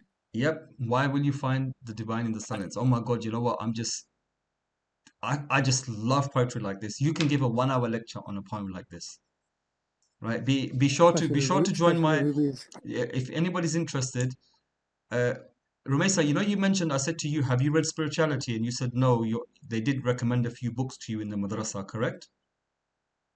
Yes. Spirituality is never ever read. read. It's Sina Basina. You've heard this term, Sina Basina, right? Yes. Yeah. So it's always from one chest to the other chest. It's a lived experience. Spirituality is reading the state of somebody, like I mentioned to you before. Subconsciously, your aura is their aura is penetrating far into your aura, and you're picking up stuff subconsciously. It's a transfer of one state to another state. Fiqh, you can read the words dryly, and then the commentary the teacher will give you, but when it comes to spirituality, it will not develop like that. And in fact, many of the words are metaphors, like the cup and the wine. Have you noticed that Rumi's poems are heavily to do with wine and the tavern? Yes. Yes. Right. And you're thinking, how can a Muslim poet, every second poem he's drunk? Right? That's because the wine and the tavern do not represent what they represent. Right? And like this, as someone who has sat with a sheikh who has spirituality, and that spirituality has been transferred to the student, he will look at this poem and, oh my God, this is his playground. There's so much to say on this poem. Right? So when I teach the book of assistance, by the way, yeah, if you lot are interested, let me know. And then if you, that's like a basic primer on spirituality, but when it's unpacked, it's just awesome. So in the echo of silence, the whispers of the divine are heard. So it's in the silence. We're not going to go deep into it, but in the silence of yourself, in the silence of this world, you'll hear the voice of God. A melody sung by the universe, a song without a single word. So there's no sound, there's no words, but it's overbearing, overpowering. It's always there. It's like that noise that's always there and you forget it's there. And when every other noise is gone down, you hear it. In the movies, they show it sometimes, right? The whispers of the divine are heard, a melody sung by the universe. So the universe is singing the same song. So Allah's voice is heard, and what Allah is saying, the universe is saying the same thing. Listen to the echo, my dear, and let your soul be stirred. In the silence you find the divine sacred word. This is beautiful. Yeah, you know, it's a bit paradoxical, but it's like saying, like, in the silence you will actually hear. If that makes any sense. Yes. Like in the silence you will actually hear, but if it's silence, what is there to hear? What is there to hear? But Yeah. You know, have you ever heard the blood whooshing through your head in the silence? yeah. Have you heard a dee sound? Yeah. Do you know what the blood whooshing, we know what that is. That's just your internal blood pressure rising and falling, and you can feel it and even hear it, right? Sometimes you can actually hear it. But that's very faint dee. Do you know what that is? No, but it is a bit weird when that happens.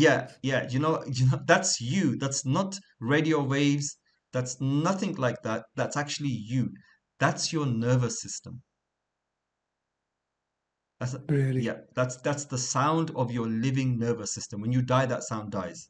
That's the electrical circuitry going through your nervous system, making that ding sound that you always hear. How amazing. Right? And it's very loud. In complete silence, it's very loud. Right? It's actually the loudest sound, and it's unnerving. You have to concentrate away from it because it's slightly unnerving and it's deafening. Literally, it becomes deafening to you, right? So, like you said, yeah, it's like, you know, it's like contradictory here in the silence. But what he's talking about is in the silence of the universe, when the chatter of the material goes silent, you hear the unworldly, the voice of God. I don't want to say spiritual because that's the second dyad to creation, the material and then the spiritual. So it's still creation. The next poem, I'll read it. A tourist visited a Sufi. This one's nice. A tourist visited a Sufi. He was astonished to see that the Sufi's home was a simple room. The only furniture was a mat and a kerosene lamp. The tourist said, Sufi, where's your furniture? Sufi, where's yours? Tourist, mine, but I am only a visitor here. Sufi, so am I. Do you get it? Basically, he's just trying to say that we're all travelers. So why do we need so many things? Excellent, excellent. So the Sufi, and I've heard this motive so many times before. Like in Pakistan, I actually went to see a holy man, and he would sit in a room that literally had just a prayer mat in there, and there was like a lota. That was it. Nothing else in his. I saw that. I saw this myself when I went to Pakistan. And you hear this with many other people. So he's got nothing because he's on a journey. And how else would the person know when the tourist comes? Obviously, he's not coming with his lota, is he? He's coming empty. So he goes, "Where's your furniture?" He goes, "But I'm a visitor." Likewise, the Sufi said, "We are visitors in this world. I'm just visiting this world as well. I'm going to leave tomorrow." So really, this kind of poetry, hearing it from a teacher has an impact that's 1,000-fold more than if you hear this yourself. And hearing it from a competent, I'm going to say something, it's a bit controversial, but I'm going to say it, I don't really care. Have you ever heard Wahhabis teach spirituality, by the way? No. Yeah, because they don't, right? But I have. There's a few books. There's probably 2 times I've heard different shuyukh teach spirituality, and by God, it's so dry. It's so dry. They just don't have the vocabulary that Sufis have, and they don't have the lived experiences. They're just translating from books. They're translating from like Ibn Jawzi and Ibn Kathir. People like that, they wrote on spirituality. Even Ibn Taymiyyah wrote on spirituality. So they're translating those books, but because they don't have a spiritual connection to them, like they're not taught the spiritual sciences that we're taught, where we have a link going up to the sheikh you're reading from. There's a disconnect. And because they're not taught spirituality properly, they don't know how to articulate themselves. So the subject matter becomes so dry, you think you just can't. Like, either they're translating it, so they're like this poet, they would be literally reading it in the echoes of the silence. Okay, so in the silence, people, you can hear the whispers of the divine are heard. Oh, the author is saying, Rumi is saying, the whispers of the divine. Okay, break it down, Habibi. Give me a 1-hour lecture on it. They can't. Or if they do try to, they use vocabulary that is passionless, is not alive. It's just dead, right? No offense to our Wahhabi brothers, but that's just the way it is. There's a severe lack in this. So when you hear these same things from a Sufi master, or from a sheikh who's lived this experience, or a talib who sat with a sheikh that's lived this experience, one lines, they just unpack it, and then they inject it with their own lived experiences, and it becomes just something beautiful. Umar Khayyam. Have we heard of Umar Khayyam? Khayyam. No. Yes. I have, yeah. Yeah. Some of Umar Khayyam's poetry is kind of suspect. Either he's deliberately doing it, where he's how can I put it? Some atheistic tendencies, i.e., where is this it? What else is to come? What's going to happen? And it's so shallow. That kind of a mindset. Either it's deliberate, he's doing it, or it's his own experience. I can't interpret it, but you'll come across some of his poetry like this. But this one's good. So can we have Mariam read one and then Aisha read the other one?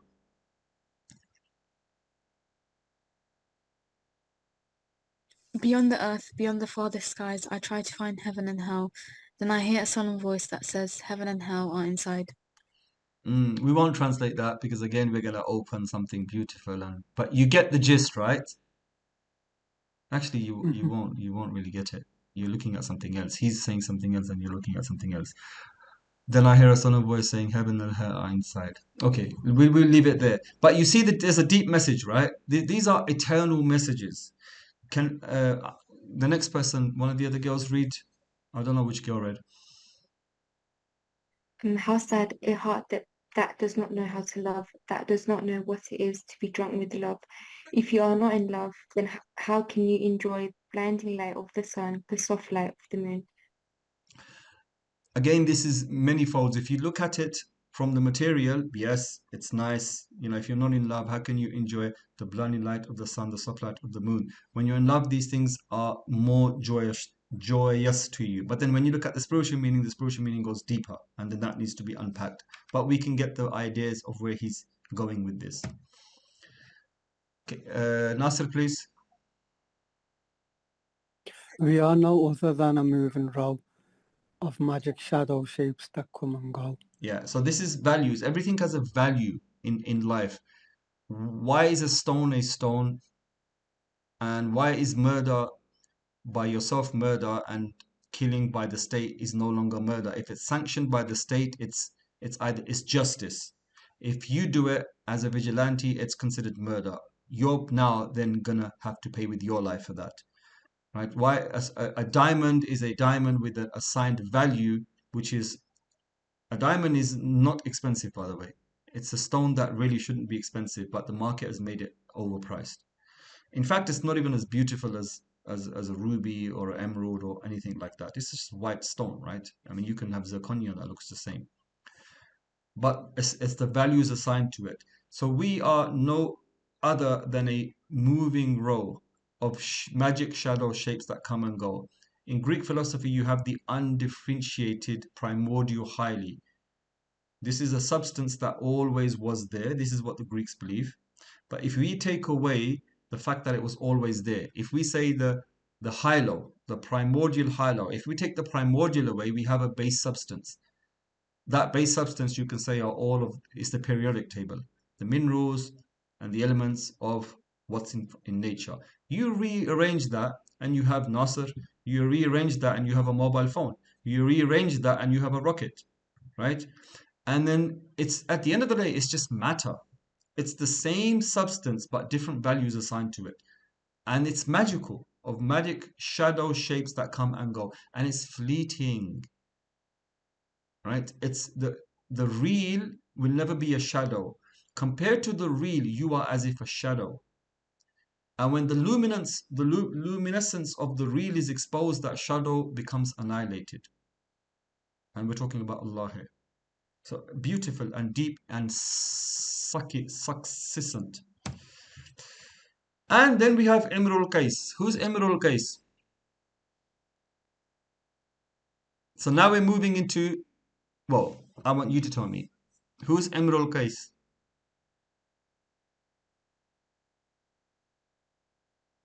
People? Was he the pre-Islamic poet? And I think the 7 hanging odes are. Yep. He is the pre-Islamic poet par excellence.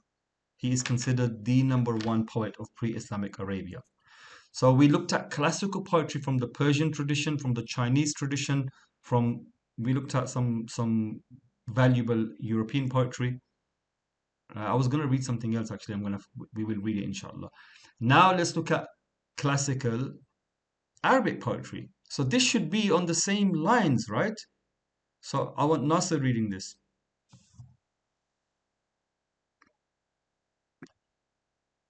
May you be happy this morning, worn traces.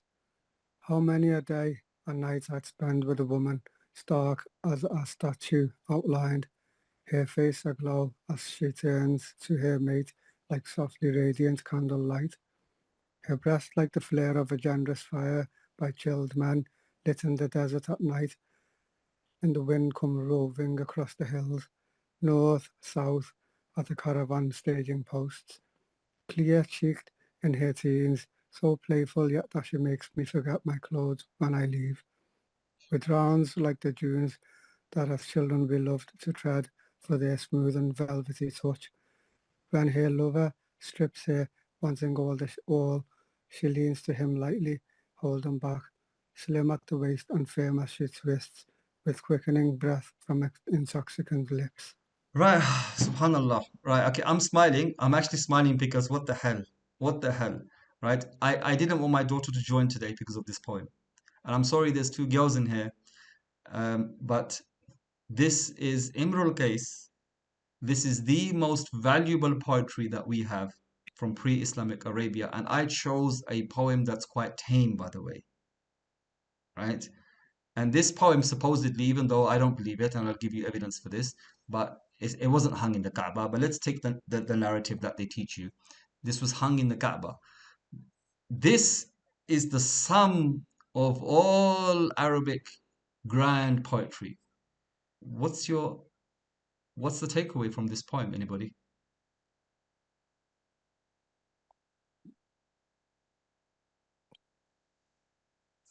It's a bit like intimate. It's a bit too intimate, right? Yeah. There's no Yeah. go on. Yes, Nasir. No, I was going to actually say a similar thing to Shahid. It just like seems to be a little bit explicit. And there's no message, there's no takeaway. What are you supposed to take away from this lewd poem? Can you see a message to take away from here? Not really. Not really, No. right? So now you know why I played you all of these poems from all across the world, right? They all poems have meaning, right? All poems have meaning, and then all of a sudden, when you get to pre-Islamic Arabia, this is the we can't call it trash. In meaning, you can call it trash, but you can't call It's it trash. supposed to be like romantic, but in a lewd way, if you know what I mean. Yep, right. The reason I'm not calling it trash is because this is quite valuable. Now, why would this be valuable? And out of all the Islamic sciences, this is valuable to the mufassirin, the guys who translate the Qur'an. Why would this be? Is it really? I don't Yes, know. I mean, these poems this is gold. This lewd poem that you're reading, for the mufassirin, the guys who translate the Qur'an, which is the most noblest of sciences, this poem here is gold. Why do you think? Unless we're actually misunderstood everything here. Could it be for the vocabulary, as in the word choices used? Yep. It could help Carry on. decide. Okay. It could help to understand certain concepts in the Quran that are difficult to translate. Yep. So Nasser, we're not missing anything. You're absolutely right. The translation that you read is exactly how it is, but the mufassirin are not looking at the meaning of the text. They're just looking at the text, as in the words, the vocabulary, right? Just like the way we would look at Shakespeare, some of Shakespeare's writings. No, actually, Shakespeare is on level with these guys. Shakespeare is someone great, right? Shakespeare is if you read Shakespeare, it's not for language. In fact, we will get lost in the language because we don't know the language. We will read it for its meanings. So when you read Shakespeare, which I highly recommend everybody do, read the commentaries, and it's just it blow your mind, right? Like, for example, to be or not to be, that's the question. Do you know what that means? To be or not to be. What does it mean? Anybody? Aisha was going through Aisha's head for a week. Did you unravel it, you don't Aisha? know what? Yes, Nasser. No, sorry, that to be or not to be, as in you don't know where to be. That's a pop translation, should we say? Nasser's pop translation. Aisha, what's your translation? The conclusion that I came to was so like, what did I explain? But like I question myself, do I hold myself back, or do I just let myself loose? Or do I just like, do I unleash the beast in me, or do I tame it? Or is it better to speak, or is it better to die in silence? That's what I took from it. That's interesting. You can take that meaning from it. Like I said, there are multiple meanings, and some people take meanings what resonate with them. And as long as there's a positive meaning that doesn't have loose ends and it ties together in a positive way, and if there is some morality to it, then yes, fine, you can take that meaning. The actual meaning of that was, if you read Hamlet, to be or not to be, the guy is contemplating, is it better to live or better to die? To be alive or to be dead? He goes through so much suffering in life. Is it better to be dead? But then the gift of life is something so precious, and only someone alive can experience the beauty that is life with all its hardships. To die would be a pleasure, and then it all ends, but then life ends.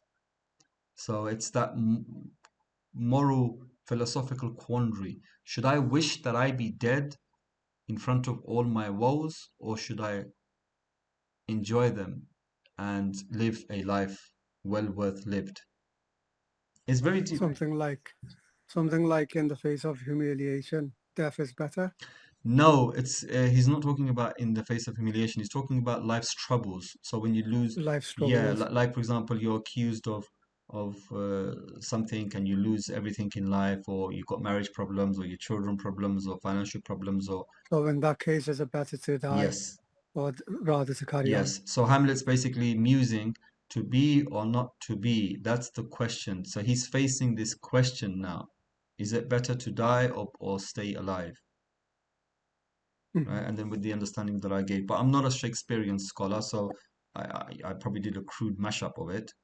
You know, I can't do it justice, but it's Shakespeare is a playwright par excellence. Hamza Yusuf is always quoting him, and funny enough, you know, Donking is not stupid. Donking is an evil man, but he's not a stupid man. And in Donking, in Rumble.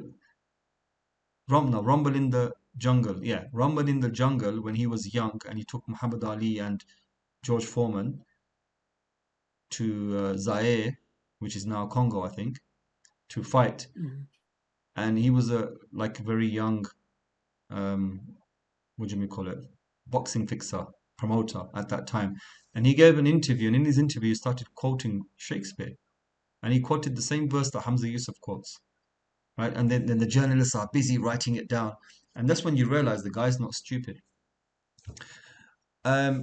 Right, okay, so this is classical poetry, and this makes up most of the corpus of writings of Imr al-Qais. So this is why personally I don't like Arabian poetry. There's nothing, there are elements of, I like sad poetry, so you do get some sadness in the poems, and I really enjoy those. But long-term messages, you're not really going to get. Yes, some poets did write a few, like maybe 10% of their corpus, or maybe 20 or 30%, but the majority of Arabian poetry is something that I don't like at all, because the subject material, we'll get into it as we I don't want to spoil it now. I want to end up reading it. But we will look more further into it. But I'm just giving you an idea, right? So we looked at beautiful things, and all of a sudden we get this nonsense, this complete rubbish poem here. Right? But in the Arabic, the choice word is really beautiful, and that's the only reason why the Muslims kept hold of it. Otherwise, it would have died out. Mu'allaqat, right? So what are the mu'allaqat? What have you heard, Rumeysa? What have you heard?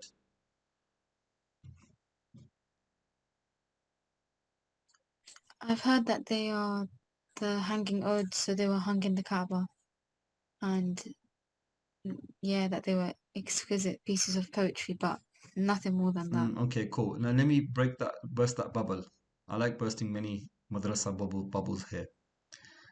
This is just a myth, and it's always been a myth. If you look, just like when do you remember I posted an article on the people of Ad, and the article I posted gave the evidence of when this myth was first postulated about Ad being in the south.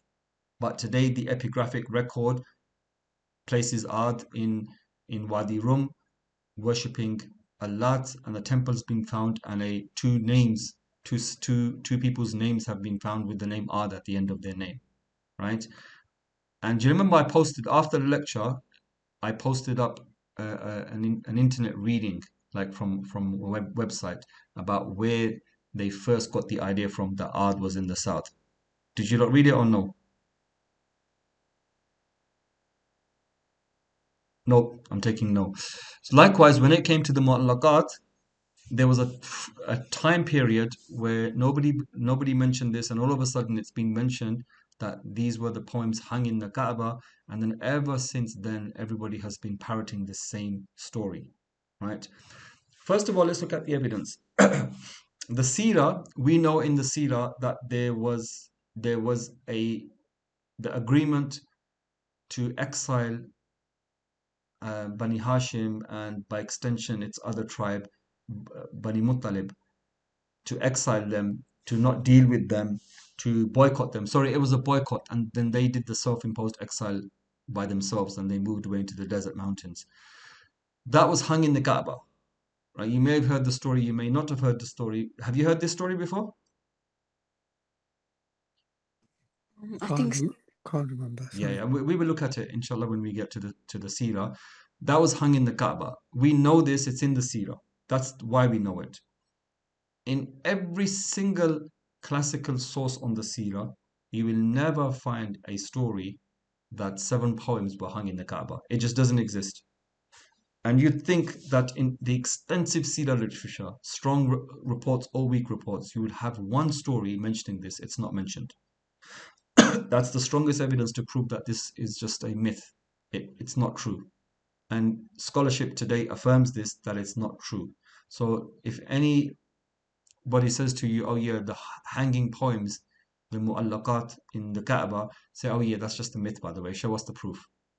At some point in history, just like things develop, at some point in history, the Arabs started, or the Persians started to believe that, yeah, these were poems. It's just a story that got created.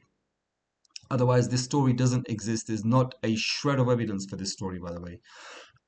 The idea is that this was the sum of everything that the Arabs produced, and it was so beautiful that it was worthy of being written in gold and put into the Kaaba. The Kaaba wasn't used for those kind of things.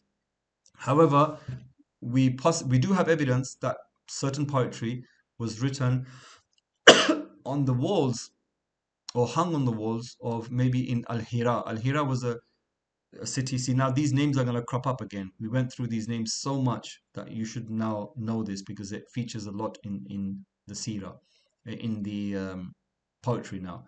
Al-Hira in Iraq was the capital of the Jafina, the Lukhmites. And then the Ghassasina had their own capital in Syria, Jordan, right? And they were the 2 Arab tribes that were aligned to the Persian and the Roman empires, and then the Muslims had to deal with them.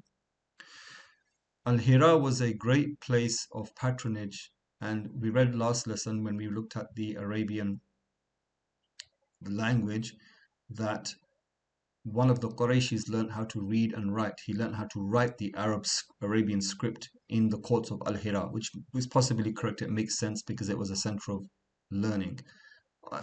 Small compared to the rest of, not comparing it to the Roman Empire or the Persians, but the rest of Arabia, more than Mecca, should we say. So he is known to have hung a poem up on his palace wall. Also, the Sumerians and the Akkadians, many of their escapades and deeds, or like I think even the parts of the Iluma Alish or the story of Gilgamesh may even have been written on cuneiform on the castle walls, and it's the Brits that took those things down. And if you go to the British Museum now, you'll see them, and we know their meanings. So that's where the idea may have came from. Or even in ancient Greece or Rome, maybe they had something on the wall. But to say it was hung on the Kaaba, no, absolutely not. There's not a shred of evidence to prove this.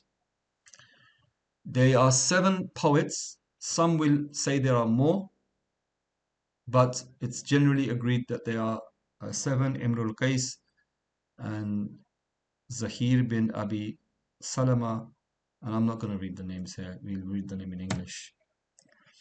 So of the 125 poets or so whose poetry have survived, less than a quarter enjoy a reputation. Why? Many reasons for that. One reason is a lack of manuscripts. So there may have been, or we do know of poets on the same level as Imrul Qais, like wondrous poets, but we don't have their work today. It's gone. It's just a few fragments, and from the fragments we can say, wow, their work was amazing. But we don't have anything to produce. Another reason is that the more powerful your tribe, the more your work will become known as well. And how long your poetry is, because the longer your poetry is, an ode is like a qasida. Qasidas are very long, and it generally showcases your work.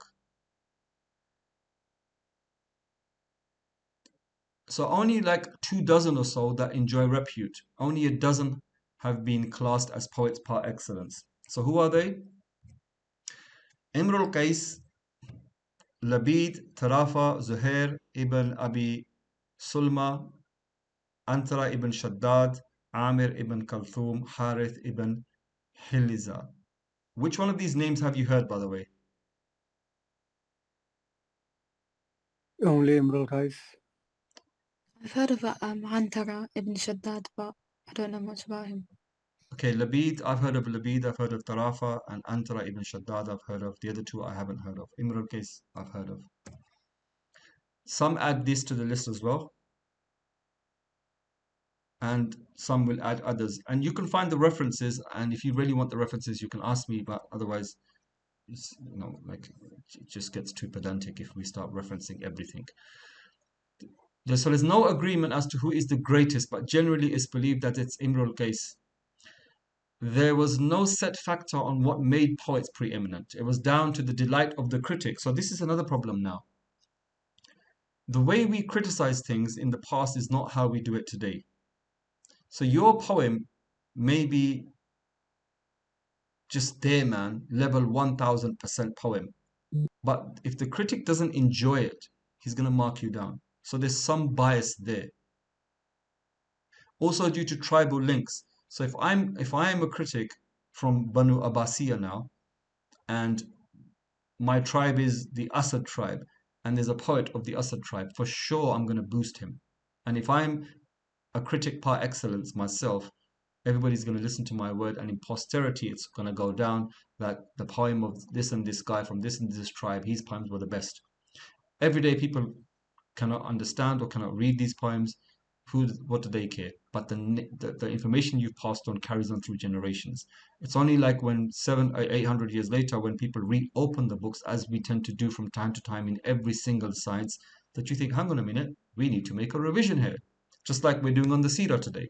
Our Sīrah is being looked at from the 21st century lens, not the Orientalist lens, which people accuse me of, but a 21st century new science input lens. So we're only adding new sciences and refreshing the Sīrah. And obviously, as you refresh the Sīrah, you take out stuff that's stale, that shouldn't belong there.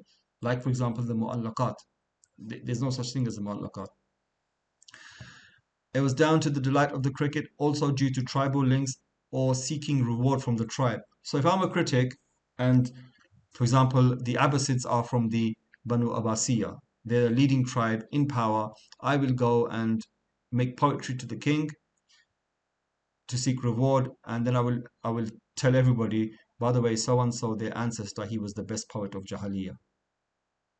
Because I want station and reward from that tribe. These things exist all over the world, and certainly in the past they existed to a greater degree than today. Because today there's cross-checking, there's double-blind studies, as you can say. Back then these things didn't exist. I wanted to start to do an overview of the 7 poets, but I won't. I think I will leave it here because I've only ended up doing 1 poet, and I wanted to do all 7 poets. So next week, inshallah, we'll finish the chapter on poetry. Then we have Jahiliyyah left. Jahiliyyah and poetry ties in together. And then we have Mecca, but really Mecca is the introduction of the Sīrah, right? So inshallah, in the 3 weeks from now, we will do Mecca. Yeah, Mecca, inshallah, and that's the first lesson to do with Sīrah. So it's still looking at prehistory, but it's transitioning firmly into Sīrah. So thank you for the journey, because I was scared many people would have left. But I want to read 3 more poems, just because I'm in the mood. Can you see my screen? Yes. Yeah. Yes. Okay, good. Let's find. Did I not open it?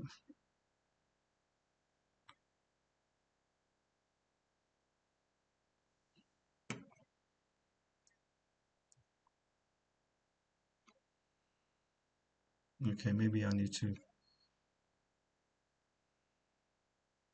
These poems are, some of these poems I've had for over 20 years. Why? Because they've really resonated with me.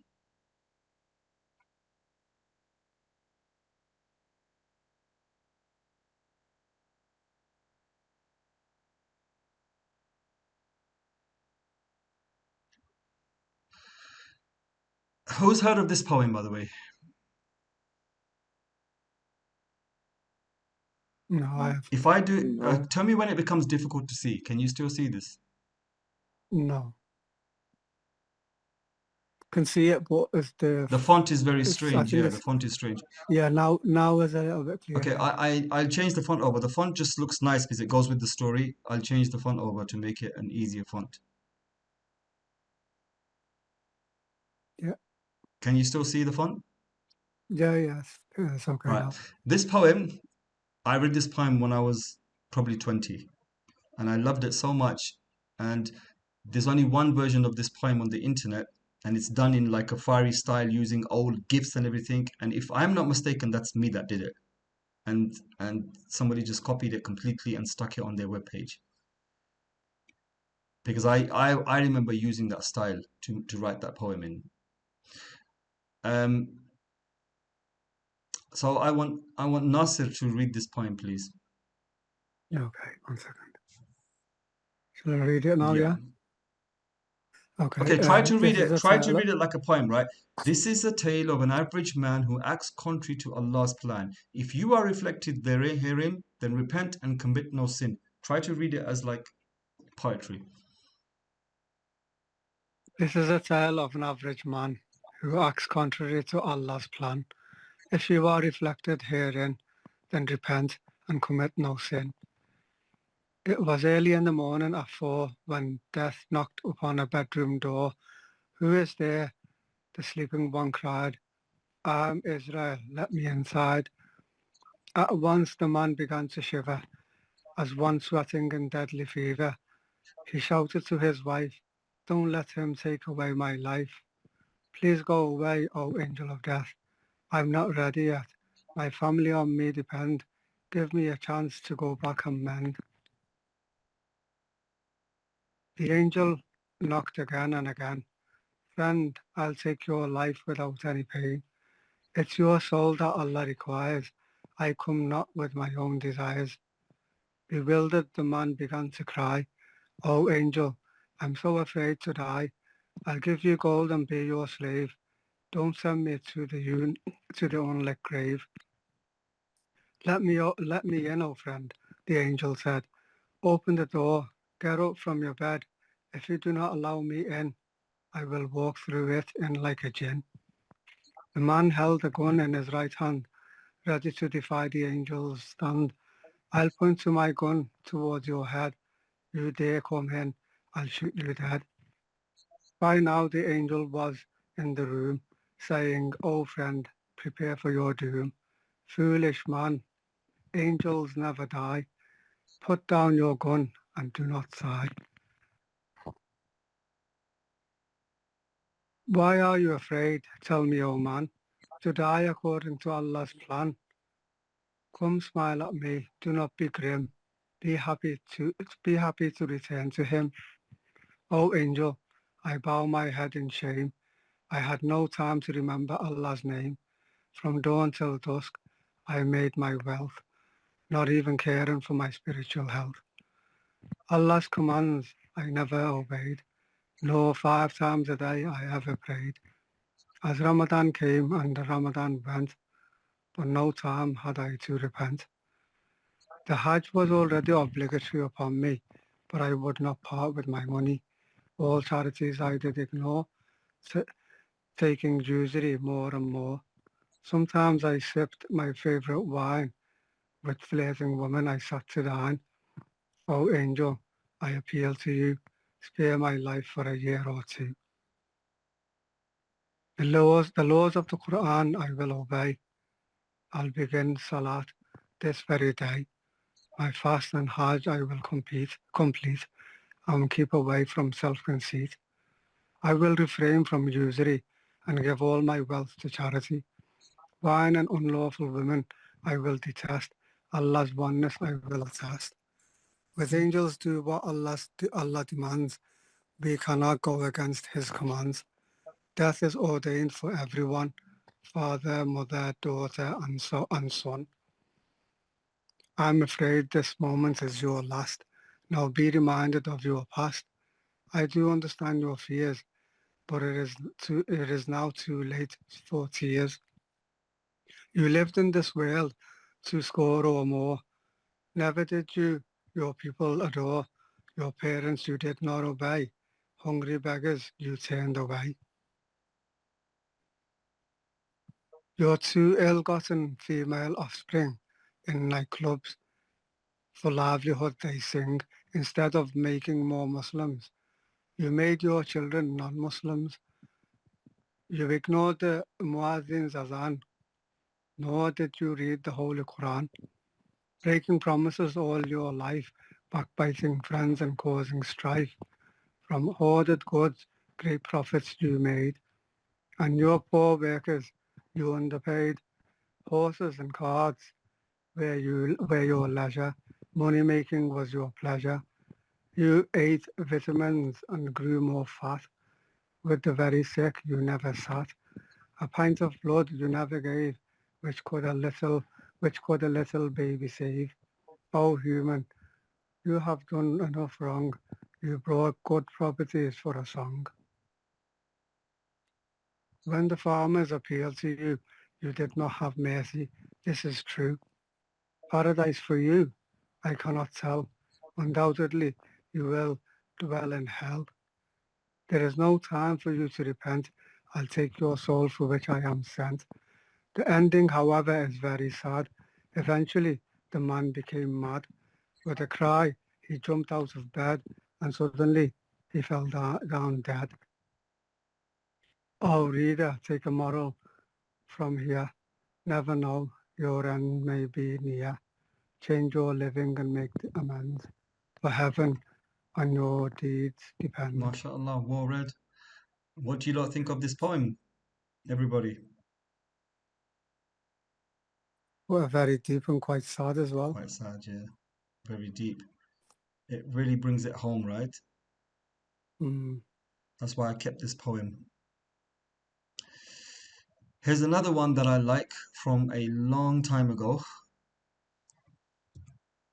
If you use Internet Wayback Machine, you'll find my website, and it was full of these poems, and I really done a good job on making it very beautiful with using the old way of making websites, which you can no longer make now. Right, so this is a really nice poem. Can I have Shahid read this one, please? Yeah.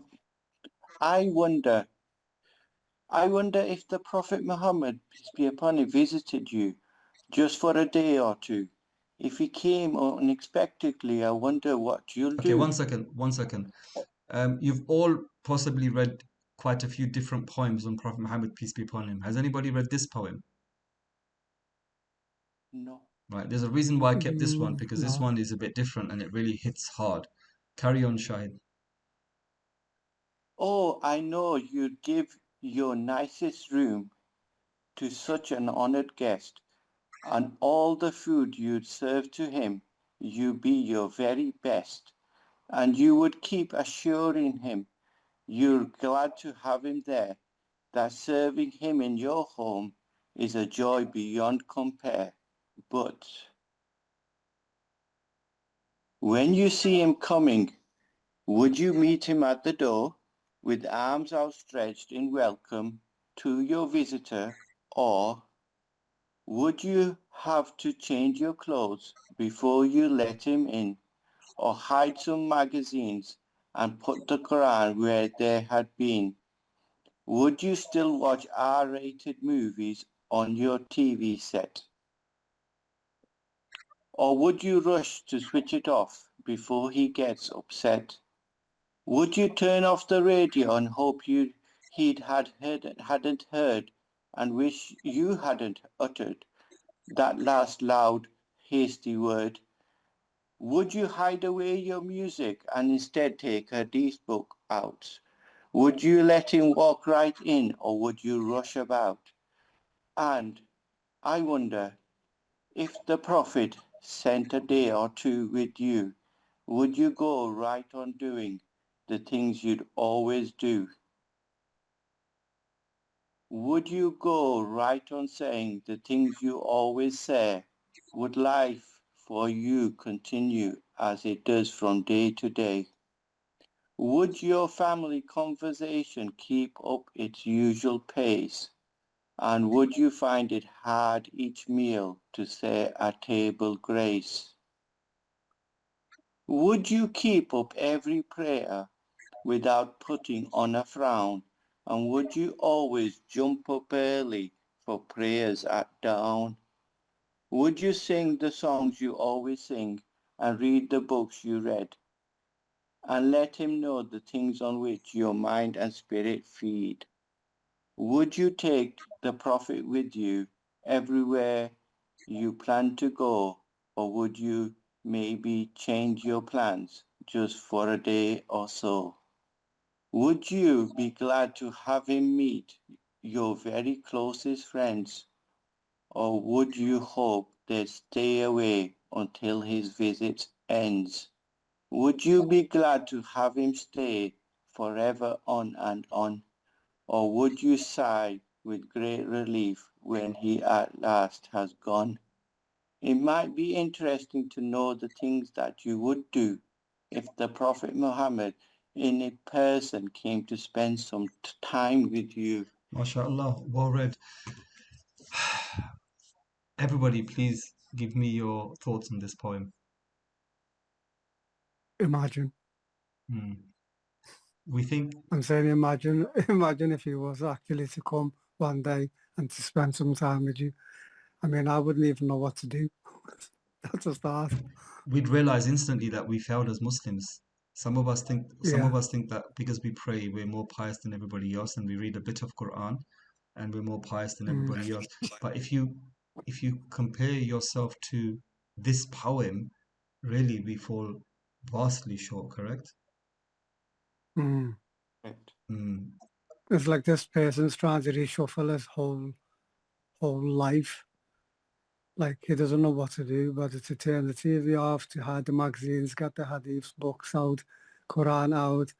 I mean, he was like all over the place, wasn't Yeah. he? Or she. And this is a reflection of our houses. Mm. So our houses are not. Yeah, go on. It's like a challenge. It's like a personal challenge of self-reflection, Yes. and to understand where you are in proximity or closeness. Exactly. So my takeaway from this poem is that I thought I had some spirituality in my house. No, I don't. No angel will come into my house. After this, if you have these things in your house, there's no angels coming into your house. No prophet would want to come into my house because my house is palit. My house is impure. I have TV, I have radio, I have internet, I have books lying around. I don't have the Quran in those places. I don't have hadith books. I don't have Islamic knowledge. I don't say grace at the table. I don't make a dua when I finish eating, when I start eating. I don't practice the sunnahs. If the Prophet came, would I be doing all those tiny, tiny sunnahs sitting there while the Prophet's observing me? I'm sad to say I don't even know them. And would I greet the Prophet with all the tiny, tiny sunnahs that you're supposed to greet a guest? I'm sorry to say I don't even know them. Right? What would I talk about with the Prophet? You know, It's like you'll be a bit ashamed, innit? Like you'll be ashamed. yeah, yeah. So they say, isn't it? You measure yourself with the companions and you measure yourself with the Prophet. But we've always measured ourselves with the Prophet and with the companions when we read the stories or when we read a hadith. But those hadith, like I said to you, are abstract. They're far from us. They're in Arabia, 1400 years ago. But this poem, this is why sometimes you can read one poem that's probably even by a non-Muslim. Generally, you can feel it's by a non-Muslim because something is amiss in the choice of words or something. But even if it's by a non-Muslim, some of the words are going to hit harder than a hadith would hit. Why? It's just the way you resonated with it. So this has hit me harder than every single hadith. Because if the Prophet came to my house today, I'm not fit to present myself as a Muslim to him. There's nothing that I could do that would look Muslim. And the Prophet living in my house would be a measure for me where I would think, that's Islam. And who am I? I thought I was a Muslim. So then you start to do what the Prophet did. Or even if the Prophet didn't come and a companion came, imagine an anonymous companion came to your house, you would see the same personality that you see on Prophet Muhammad, peace be upon him, because he would act in the same way. And then you would think, wow, because now, see, that hadith being actioned is being actioned by somebody who's connected to the hadith in real life. In your house, you have a connection with it, and all of a sudden you think, I'm not like this. But whereas we read the hadith and we know we should do it, but we never do it, and we don't look at it in the same way as the grave implications of not following those hadith. Those hadith, the more you adorn yourself with the hadith, the more like a Muslim you look. The more you start taking the hadiths away from yourself, the more un-Muslim you look. So likewise, if the Prophet came, that's a real Muslim. If a Sahabi came with him or a Sahabi came alone, that's a real Muslim. All of a sudden, I don't even look like a Muslim in front of them anymore. And that's the God honest truth. I wouldn't know how to sit properly according to Sunnah. Mention du'as, how to greet, how to receive at the door. Ustad, you're trying to say like basically you are like we don't deserve him to come to our house and the way we are.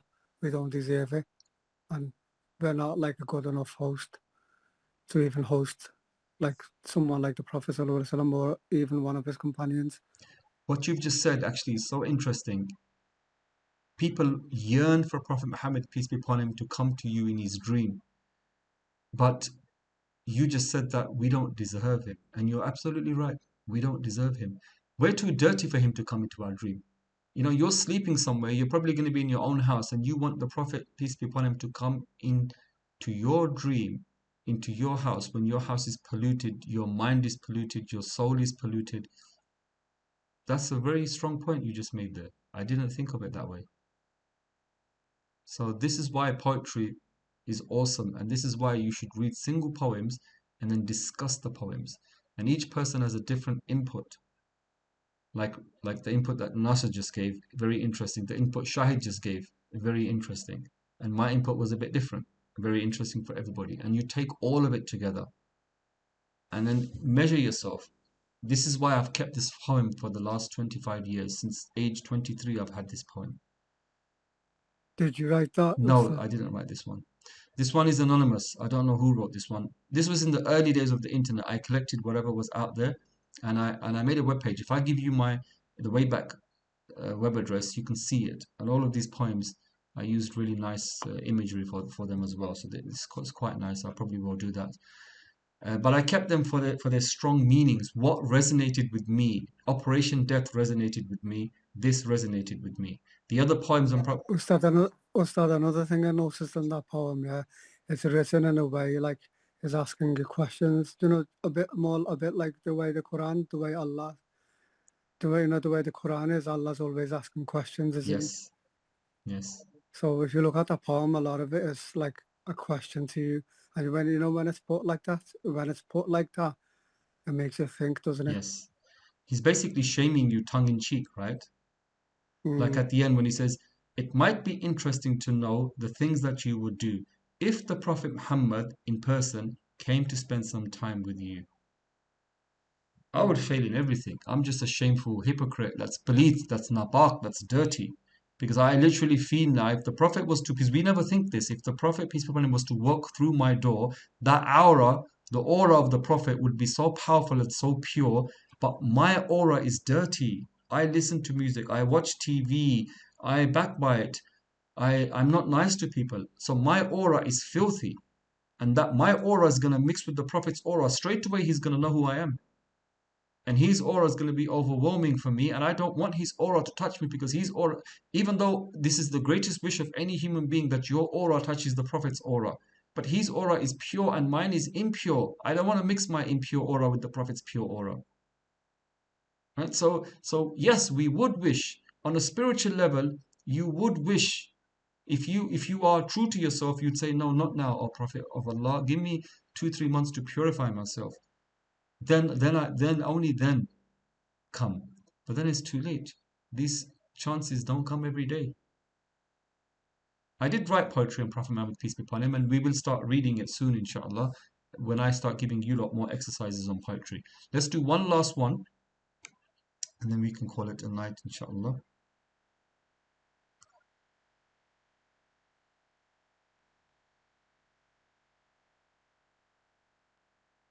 this one is one of my most beautiful poems. Many times when I've read this, I've started crying. This poem is actually a Christian poem. A Christian man wrote this poem. And at the end, I just changed the word Jesus for Allah at the end. Right? But this is a Christian poem. And what makes it even more cry-worthy, tear-worthy, is that if a Christian can write like this, as Muslims, what the hell have we been doing? This is the science of spirituality, right? Learning fiqh is dry. Learning creed and all of these things is just essential knowledge that you need to have to be a Muslim and stay on the right side of the law. But real connection with Allah comes by touching the spirit, and the spirit is touched with words like this. It can be stories, it can be maxims, it can be poems, it can be looks, glances, and the mixing of auras. And it can only be touched in the physical presence of somebody.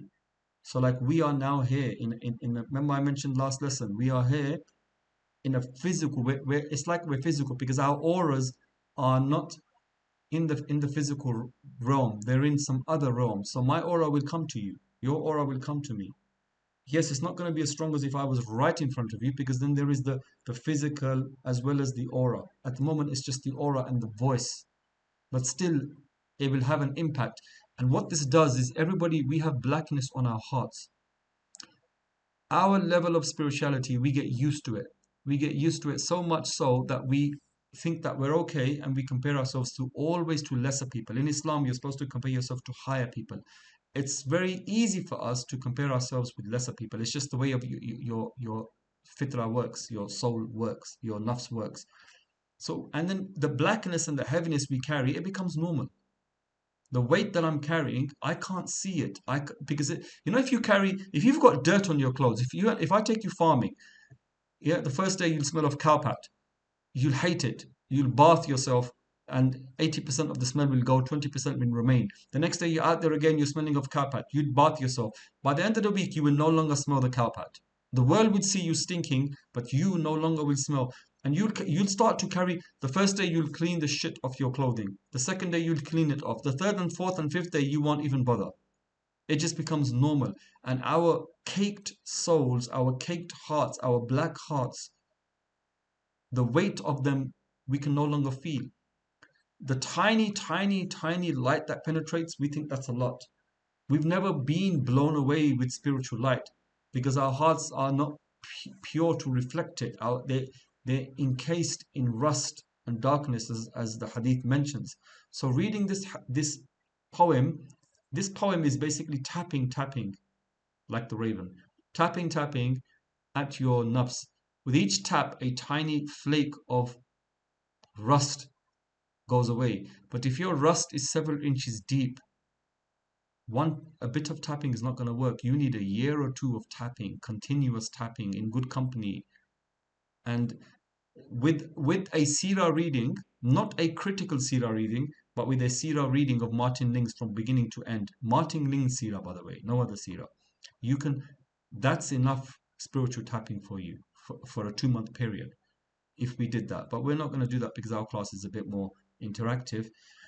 But then we need other classes, right? So if we decided to read poetry once a week together and unpack it and look at the spiritual lectures of it, over time, over a year, that tapping would dislodge a large part of your blackness.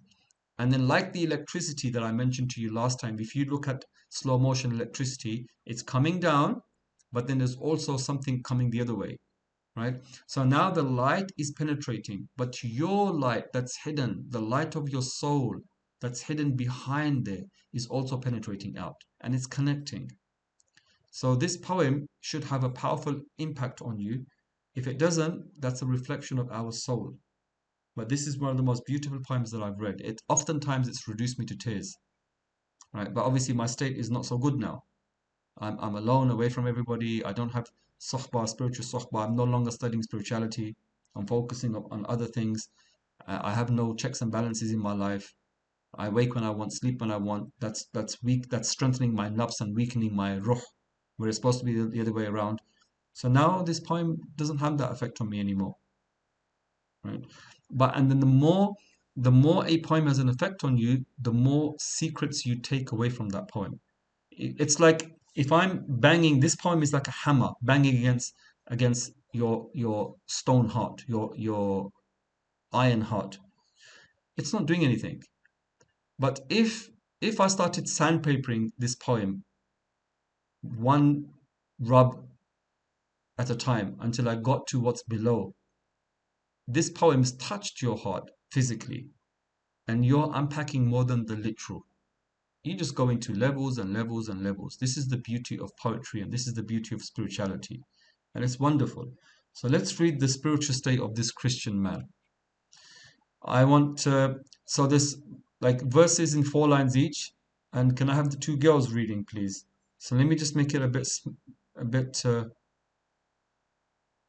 Tell me when it's okay if you can still see it. Can you see it clearly? Yes. Yeah, fine. Yeah. All right, okay, cool. So girls, 4 lines each, yeah? Now remember, read it like this. I dreamed I was in heaven, because it rhymes. I dreamed I was in heaven where an angel kept God's book. He was writing so intently, I just had to take a look. Yeah, so try to like put emphasis on the last word.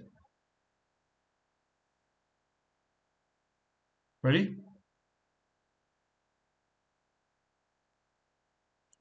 Yep, who's starting? Aisha, start. I dreamed I was in heaven where an angel kept God's book. He was writing so intently, I just had to take a look. It was not at first his writing that made me stop and think, but the fluid in the bottle that was marked eternal ink. His ink was most amazing, dark black upon his blotter, but as it touched the parchment, it became as clear as water. The angel kept on writing, but as quickly as a wink, the words were disappearing with that strange eternal ink. The angel took no notice, but kept writing on and on.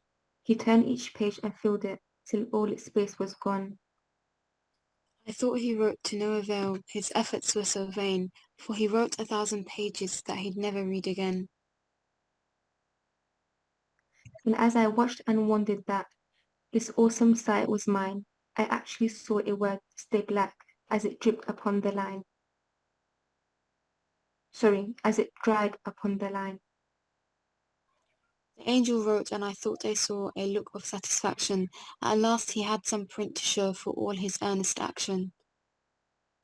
A line or two dried dark and stayed, as black as black can be, but strangely the next paragraph became invisible to see. The book was getting fuller, the angel's records true, but most of it was blank, with just a few words coming through. I knew there was some reason, but as hard as I could think, I couldn't grasp the significance of that eternal ink. The mystery burned within me, and I finally dared to ask the angel to explain to me of his amazing task. And what I heard was frightful. As the angel turned his head, he looked directly at me, and this is what he said. I know you stand and wonder at what my writing's worth, but God has told me to record the lives of those on earth. The book that I am filling is an accurate account of every word and action and to what they do amount. And since you have been watching, I must tell you what is true. The details of my journal are the strict accounts of you. The Lord asked me to watch you, as each day you worked and played. I saw you as you went to mosque. I saw you as you prayed. But I was told to document your life through all the week. I wrote when you were proud and bold. I wrote when you were meek. I recorded all your attitudes, whether they were good or bad. I was sorry that I had to write the things that made God angry. So now I'll tell the wonder of this eternal ink, for the reason for its mystery should make you stop and think. This ink that God created to help me keep my journal will only keep a record of things that are eternal. So much of life is wasted on things that matter not. So instead of my erasing, smudging ink an ugly blot, I just keep writing faithfully and let the ink do all the rest. for it is able to decide what's useless and what's best.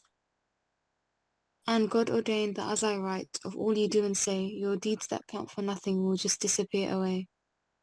When books are opened someday, as sure as heaven is true, the Lord's eternal ink will tell what mattered most to you.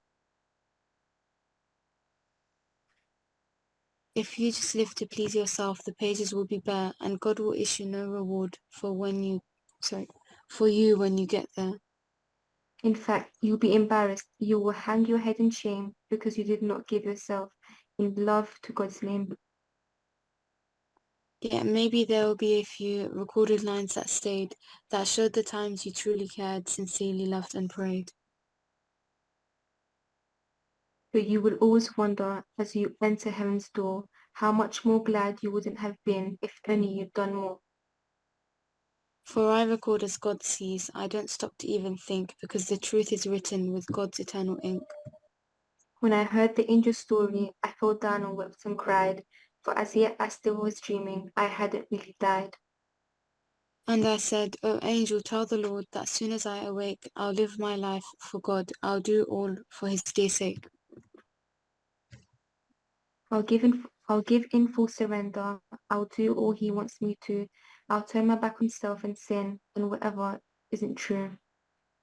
And though the way seems long and rough, I promise to endure. I'm determined to pursue the things that are holy, clean and pure. With God as my helper, I will win lost souls to him, for I know that they will live with him for all eternity. And that's what really matters when my life on earth is gone, that I will stand before the Lord and hear him say, well done. For is it really worth it, as my life lies at the brink, and I realize that God keeps books with his eternal ink? Should all my life be focused on things that turn to dust, from this point on I'll serve the Lord. I can, I will, I must. I will not send blank pages up to God's majestic throne, for where that record's going now is my eternal home. I'm giving all to God. I now have seen the link, for I saw an angel write my life with God's eternal ink. SubhanAllah. Thank you so much. Well read, both of you. What do you lot think of this poem? It was as if like some Muslim wrote it, Mm-hmm. and are they the two recording angels, Munkar Nakir? He doesn't imply that. It doesn't imply that, no. But I was thinking of them in them lines. At the start, I was thinking, who is this angel that, where he keeps saying that it keeps erasing, it keeps deleting. Mm. But as it went on, got a bit more clearer. It's about our deeds that gets recorded, isn't it? The most emotional line for me is the last line. I'm giving all to God. I now have seen the link, for I saw an angel write my life with God's eternal ink. That's my connection there, right there. The angel is writing my record. That's the strongest line for me. And it's a beautiful poem. So if you feel the same way I do about it, now you know why I kept it. Kept it for over Yeah, 23, 4 years. Yeah, it's worth keeping. It's an amazing It's an poem. amazing poem. I read it often. When I'm reading poetry with my students, I will pull out all of these poems, and this one especially I'll read. It's really, really deep. If you have a spiritual state, this poem is really penetrating. This poem and the poem of Rasul Sallallahu Alaihi Wasallam will literally, the poem of Rasul Sallallahu Alaihi Wasallam will make you feel how dirty you and your house is spiritually. Really, it'll make you feel how dirty you are. And this poem will make you feel like how much time you're wasting in your life. And if a Christian man, a Christian priest can write this, don't Muslims have a greater claim to be spiritual? Even Christians can be spiritual, right? There you see the spirituality of a Christian person. It's more than ours. But it's just misguided. That's the only problem.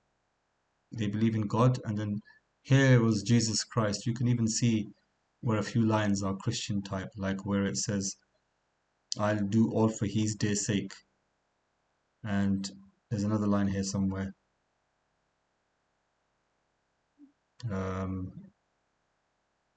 So there's one or two lines, but it's a beautiful poem. So one more poem I want to show you lot.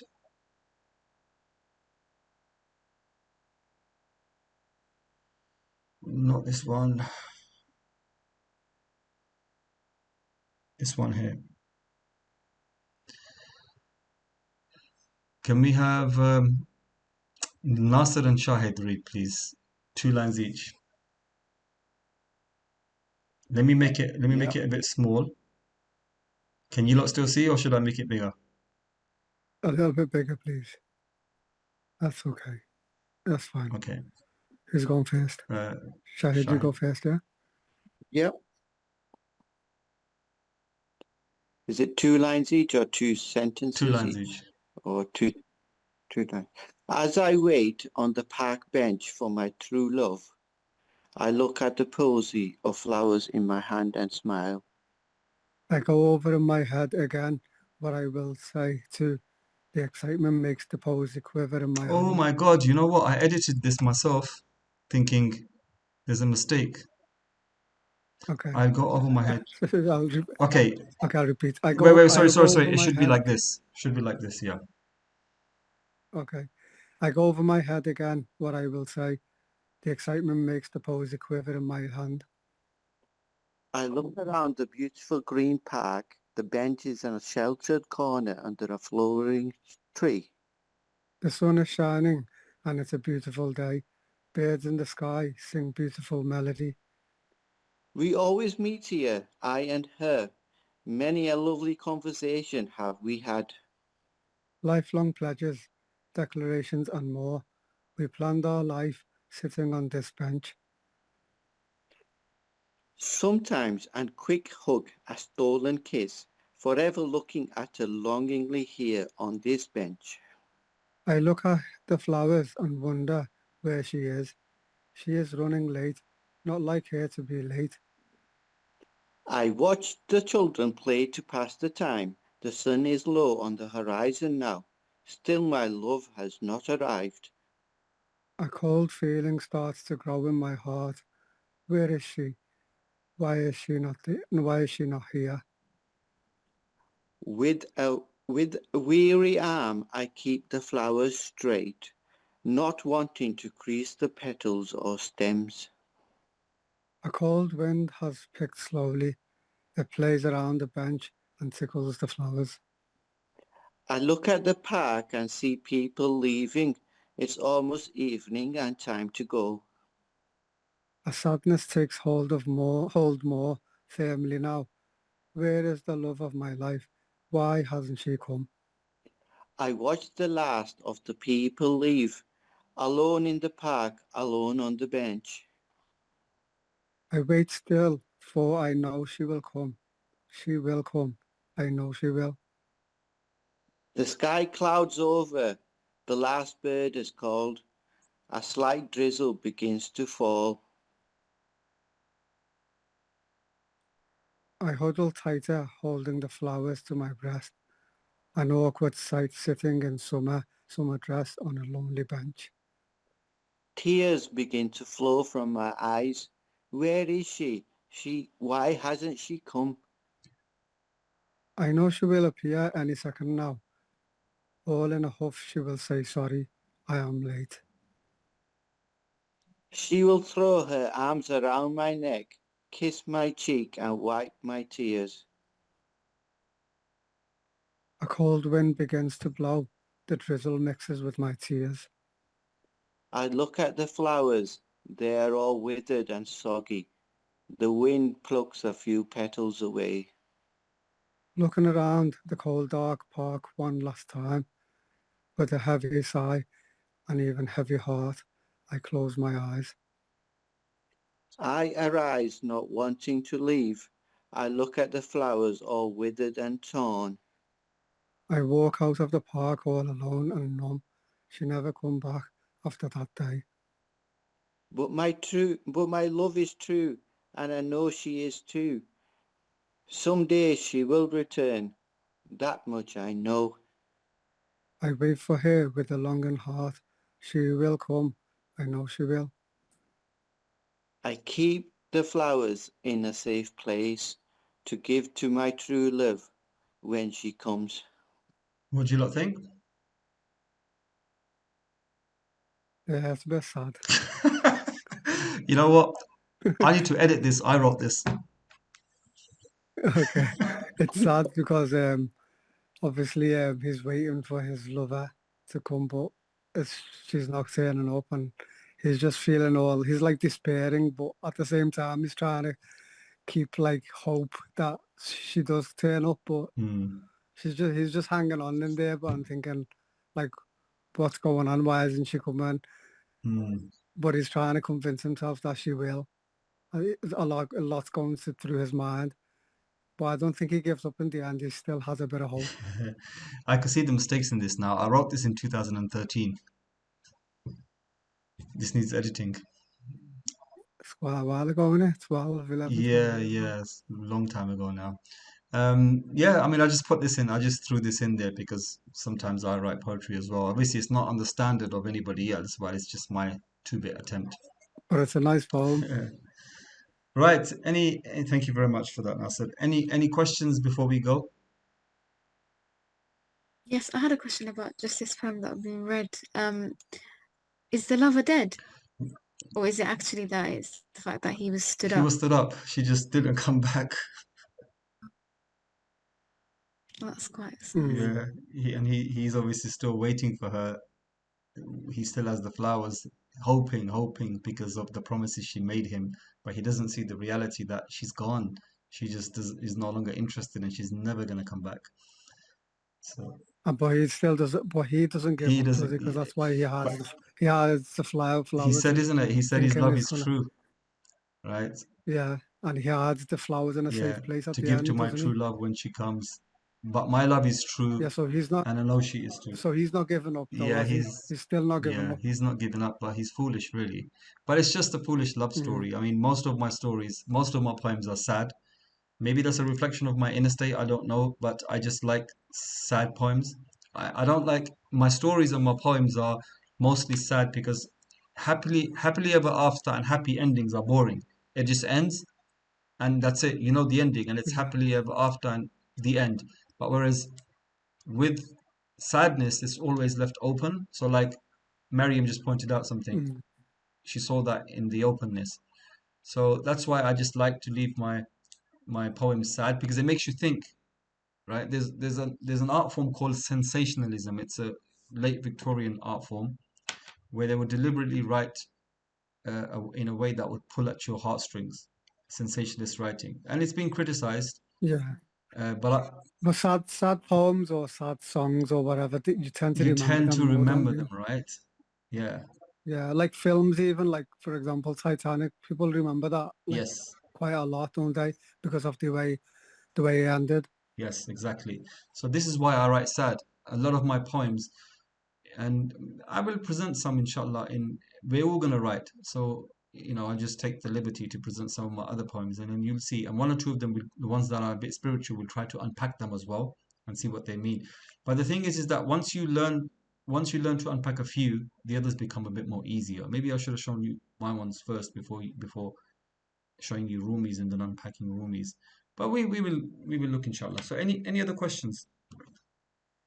No, thanks for sharing your poem as well. Jazakallah khair. I'm not going to post it on the group. I'm going to get cussed. I can imagine them boys there. Films from Iranian cinema tend to follow this theme too. They avoid happy endings. Oh, interesting. Yeah. But Bollywood films always have a happy ending. Yeah, because it's always sadness, tragedy. Everyone seems to remember these kind of things. They get more moved, don't they? No one really is bothered about, oh, it's how happy, it was a happily ever after. No one really bothers about that because most of the time these kind of things don't happen. Most of your life events are like sorts of tragic, aren't they? So people relate to that kind of thing, and that's why they remember those kinds of things. Yeah, true. Interesting way of looking at it as well. The ancient Greeks would write tragedy. A lot of their plays, stories, and poems are on tragedy. Hamza Yusuf mentioned that as well. And I think he compared it with Islamic civilization. I don't know what he said, but obviously Mariam just said that Iranian films always tend to have sad endings as well. So yeah, Mhm. we're used to Bollywood. Like sometimes you can have a story that's like really going well and all nice and everything, yeah, but the ending could be really bad. Yeah, horror films always have bad endings. Even at the end, there's no closure for them. There's always that the fear. Mhm. Like if you look at Scream, right? If you Mhm. look at this, obviously the franchise has gone on for 20 plus years. The first one, two, three were the ones, and then 4 and 5 came out later. And in the Yeah. last one, I think it's version 4. 5 came out later. I've not seen that because it just looks stupid. But 4, even at the end of 4, when it's now 20 years later, and when she moves to a different place, and right at the end she looks at the door thinking, should I close it or not? Because always he will appear, right? And she doesn't Yeah. close it. And then you're thinking, can he appear? He's gone, he's dead, but he always resurrects himself. So is he gonna appear? But he doesn't appear, right? So even then, they kept that motif there. And in every horror film, it's the same thing. In every zombie film or horror film, there's always that Yeah. there's a leftover True. somewhere. There's no closure, and you always know. It's like the movie It, the horror movie It in 1 and 2. I'm gonna edit this part out of this recording because I don't want to talk about movies in the in the recording. Mhm. But yeah, it's nice. It's good. It's really cool like that. If you look at The Kite Runner and The Thousand Splendid Suns, most of it is sad. And even in the closure, Mhm. it's happy, but there's been so much sadness there that the sadness overwhelms you, and you're just glad for the closure of the sadness. That the sadness, there's no more new sadness, but the residual sadness will always affect you. So even though the sadness has come to an end, you know that the residual psychological trauma will always affect. And that's what gives it that book that powerful resonance. The suffering and the sadness in those stories. And many stories are like that. If you read, there's a very beautiful book. It's a first-time author. She's Iraqi, and it's her first time writing the book, and it's amazing. And she wrote it in Arabic, and it was translated into English by a French guy, if I'm not mistaken. That book talks about her time when, as a community living in Iraq, due to war, slowly your community fragments. We don't really have communities in England. We're distant. We live in bubbles, and even as Muslims, we don't really have that community spirit that they have in the East. And communities are like one family in Muslim countries. And then, the parents know each other, the mothers know each other, the fathers know each other, the children grow up together as brothers and sisters, all of them. And in that story, one by one, due to war, people are moving out. This family's going, that family's going, this family packs up. And she's just describing her neighborhood. And she's describing, living with everybody and that. And then she's describing the neighborhood empty, empty, empty, empty, empty. And it's so sad. It's incredibly sad to see that whole neighborhood just, and then she walks those quiet streets. But the most beautiful thing about that book is it's dreamlike. Everything is dreamlike. Nothing is like grounded. It's not harsh war. Like certain books I've read with refugees, especially when like this Assyrian story, beekeeper. He was a guy that had bees in his country, and then they trudged across Europe to get to, and it's very gritty, very hard hitting, very real, and I didn't like it because the stories, you know them from personal accounts, so you're not going to benefit any more from that story. But it's just a hard hitting story. I didn't enjoy it. But then this particular story about this Iraqi refugee, the whole story is told in dream language. It's just incredible imagery that she's and you know how can I say it? There's actually a condition. There's a condition. I forgot the name of it, and it's actually quite unnerving. So we see schools as places of inhabitation, laughter, screaming, shouting, teachers shouting, students shouting, and then shopping malls we see as where people are always there, parks, people are always there. But if after hours you ever go to a school, it's deadly silent. A park, deadly silent. A shopping center will look unreal because the parking lot is completely empty. You've seen this space and you feel something uncanny. It's not natural. It's like it's like an It's eerie like an feeling, isn't airy it? feeling. Almost sometimes it's even scary. It's just not Yeah. natural. And then you, depending on if you can get past that airiness, there's a sense of sadness. Why? Because where have those screams of children gone? Where has that image of that 6-year-old girl playing hopscotch with her other friend with the long pigtails? Where? Yeah, actually, I can't relate to that because sometimes, when you walk past like a school playground and you don't see no kids there, it feels weird, doesn't it? Because normally you'd be hearing Yeah, screaming, shouting, you know, teachers running around, running across, someone's tripping over, and then suddenly you walk past one day and like in the summer holidays, you walk past that yeah, school and you see it's all empty. It does give you that feeling of eeriness about it and a little bit sadness as well. You think that schoolyard is supposed to be always filled with kids, yes, but it's not. And you think, even though, it's only for a short while, but you just think it should be always filled with kids and not empty. exactly, 100%. And you wouldn't want to be there alone as well. You'd feel unnerved being there alone. You'd want to run away from that Mm. place. So she describes that in that dreamlike state, and the sadness where she's just incredibly beautiful language where she's just talking about where have they gone? This is where she used to play. This is where, and then she goes to their houses and their houses are empty, and then she still cleans up. And then there's a neighborhood dog that hangs around that everybody used to feed, and now there's nobody to feed that dog.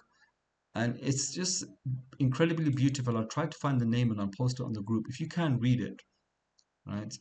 And those Okay. emotions are good because sometimes we're living in isolated bubbles in the West, in our houses with AC and heating, and we're totally disconnected from real emotion. We're totally, True. Sometimes, when you reminisce about the past as well, you can get a bit of that yes, kind of feeling as well. yes, you can get that sadness. I wrote a poem based on this once. There was a girl in my class. Um, there was this student in my class once, and um, how can I even put this to you? Look, so I taught over 4 or 5 years to students and guys and girls, right? And one by one, I saw the girls get married and move away, right? They stopped coming to my classes after they got married. And there was this one girl that I knew, and during COVID, I came back to England, and she used to check up on me from time to time as well. And there was another student that I had that moved to another group, an English language group. And that girl had just disappeared because she used to give me Arabic vocabulary and she just disappeared all of a sudden. So then I had to ask that other student of mine from Iraq about this girl. And she said, I'll get back to you because she's from Syria. So, you worried sometimes that are they safe or are they moved? Have they immigrated or something like this? Or are they married or something like this? So, and then I got the message back that she's engaged to get married. And then I got the message back that another student was engaged to marry. She had left Syria and moved to Turkey, and she'd got engaged. Then there was another student from Syria, a Kurd student that had immigrated and she married somebody in Germany. And then there was another student, Syrian, that immigrated with the whole family to Iraq, right? And then all of a sudden, when you keep hearing this, you hear this, and then that one student, that last student, that when I heard the report that she's now engaged, boom, that really hit me. That really shook me, right? And I'm thinking, and I wrote a poem about this, right? And the imagery was that we're all in a party, and you can see the people laughing, joking, and the party sounds and the party smells and the party atmosphere. It's all there, right? And then one by one, everybody's leaving. Some leave alone and find their own path, and some leave with their partners and find their own path. But I'm still standing there. And I just want to enjoy the atmosphere just a bit longer when I know that I should also be leaving and taking my path. This is the path of life, right? Not the path home, the path of life. But I don't.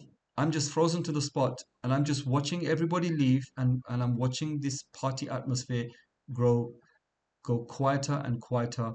And the life, if you ever been in a wedding hall that's been full of life for a few hours and then you come back to clean a few hours later, it's that same feeling. It's just like it's dull, it's dead, it's dry, it's dying. Feeling of that Yeah, it's silence. just, and you can smell the perfume lingering, you can see bits of the food, you can see the mess that people made, and you can work out what happened. It's that feeling. So I'm describing that the party's over, everybody's going, but I am unable to move, and I'm just trying to grasp onto any last remnants of that party. The smells I want to keep hold of, the sights I want to keep hold of, the sounds I want to keep hold of, but the sounds are going, the smells are fading, the lights are dimming, everybody's gone, and I'm still there. That was a metaphor for myself, basically that you're not married, you're not moving on. All your students are marrying one by one, moving on in life. We had a very nice time when we were together. We were studying Seerah, we were studying many Islamic books together. Over 3 or 4 years, we studied many Islamic books together. We were like a family, right? All of us. And they all became very, very spiritual, alhamdulillah. But then they obviously, life moves on, and then they moved on with their lives. But I am not moving on with my life. That really, really hurt me. And I penned a poem. One day I'll find it out and I'll read it, inshallah. So I wrote another. That's actually quite sad to Yes, hear. I don't know if there's a bit of sadness behind this, what you're there was a saying. lot of sadness, because when I heard, like, one by one they left, but that particular student I was a bit close to, because she helped me a lot in various things, and she was someone that knew English quite well, right? And the way she just disappeared, right? Normally I would. Sometimes it is hard to let go of like, friends or people that you've known. It's difficult to let go, isn't it? It was not so much difficult to let go. It wasn't difficult to let go, but it was like, she's gone as well. Everybody's gone, and people move on with their life, and I'm not moving on. I.e., I'm not marrying. Right? I've just got this hesitation to marry, and I'm not marrying, and I'm still here, and everybody's moving on with their lives. The party's over. They're making new parties in other places now. And had I left this party, I would have been invited to those new parties as well. But for some reason, I'm still hanging on to this one party that's over. But I'm still clutching on to the remnants, the dying party I'm still holding, which is foolishness. But that was a reflection of what was happening in my life. So I penned it. So maybe one day, one day, I just want to publish my poetry and then teach it, like because a lot of it is spiritual as well, and then it's nice, you don't really need you read the works, for example, Imam Haddad, right? If you read his works, you'll find his spiritual stuff that he says. Many other people, even I could write, you could pen something possibly of the same caliber, but the difference is that he has a blessing behind his name, and if you read his book, there's a blessing there which is unique to him. Just like that's why we say you read widely, because there's blessings in certain names. Maybe the stuff they're telling you is exactly the same and the benefit is the same, but the blessing of the name is an extended bonus that you're not going to get. But inshallah, like many of my poems, they're spiritual as well, because they came from a time when I was alone in my life, in Saudi Arabia, alone from a lot of sin. And when you sit alone, you reminisce, and like we read in the poem, in the silence of the night you hear the voice of God, arise, do not go back to sleep. That's one of Rumi's poems, and which is true, right? I wrote a poem saying, why does the nightingale sing only at nighttime? Because it knows the secret that you don't know, right? So get up at nighttime and learn that secret, and you too will be singing at night. But we hate the night. We don't want to get up out of our beds at nighttime. It's, for us, even nighttime can be incredibly sad for people. If you've ever been up at night for no reason, and you've looked outside your house, or if you've done night shift security somewhere, and you're out and you're just looking all around you, and it's just silent, and everybody is sleeping, and for hours and hours it's just silent, it's unnatural, and you will get this moroseness, sadness come over you. The only time it's not there is if you wake up for someone, Allah. Then Allah fills your entire world, and you're no longer sad at nighttime. In fact, you look for it. And these are signs, and these are not things that are just taken once and then, oh yeah, that felt nice, that sounded nice, and then just forget about it. No, these need to live with you forever. and you build upon it, you build upon it. Each poem is a stepping stone that takes you to Allah. How firm have you internalized that stepping stone? How firmly have you imbued and acted upon it? Sometimes one poem is concise and it's enough for you. All the secrets are in there because it's self-contained, and each step will point to another step, will point to another step, will point to another step. Maybe we'll unpack a few of my poems when I find them, inshallah. Any other questions? No. All right. Jazakallah khair, everybody, for attending. Today's lesson was 3 hours, Okay. and inshallah, next week we'll conclude poetry and do Jahiliya, which is tied to poetry as well, a little bit. We've got some reading material. I'll give it next week, inshallah. Inshallah. Thank Okay. you. Jazakallah khair, everybody. Jazakallah khair, Shahid. All Enjoy right. the class, poems, poets, regions, generous, which we shared, reading poems, enlightening subject. MashaAllah. Well done. Thank you, Shahid. Appreciate it. Yeah, I saw you very active today. I liked it. Thank you. Assalamu alaikum.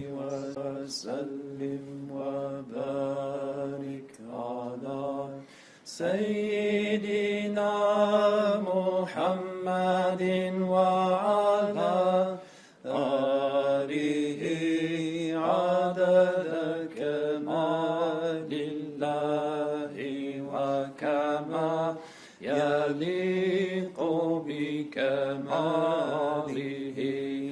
اللهم صل وسلم وبارك على أسعد ما محمد وعلى آله عدد كمال الله وكما يليق بكماله اللهم صل وسلم وبارك على نور الهدى محمد وعلى آله عدد كمال الله وكما يليق بكماله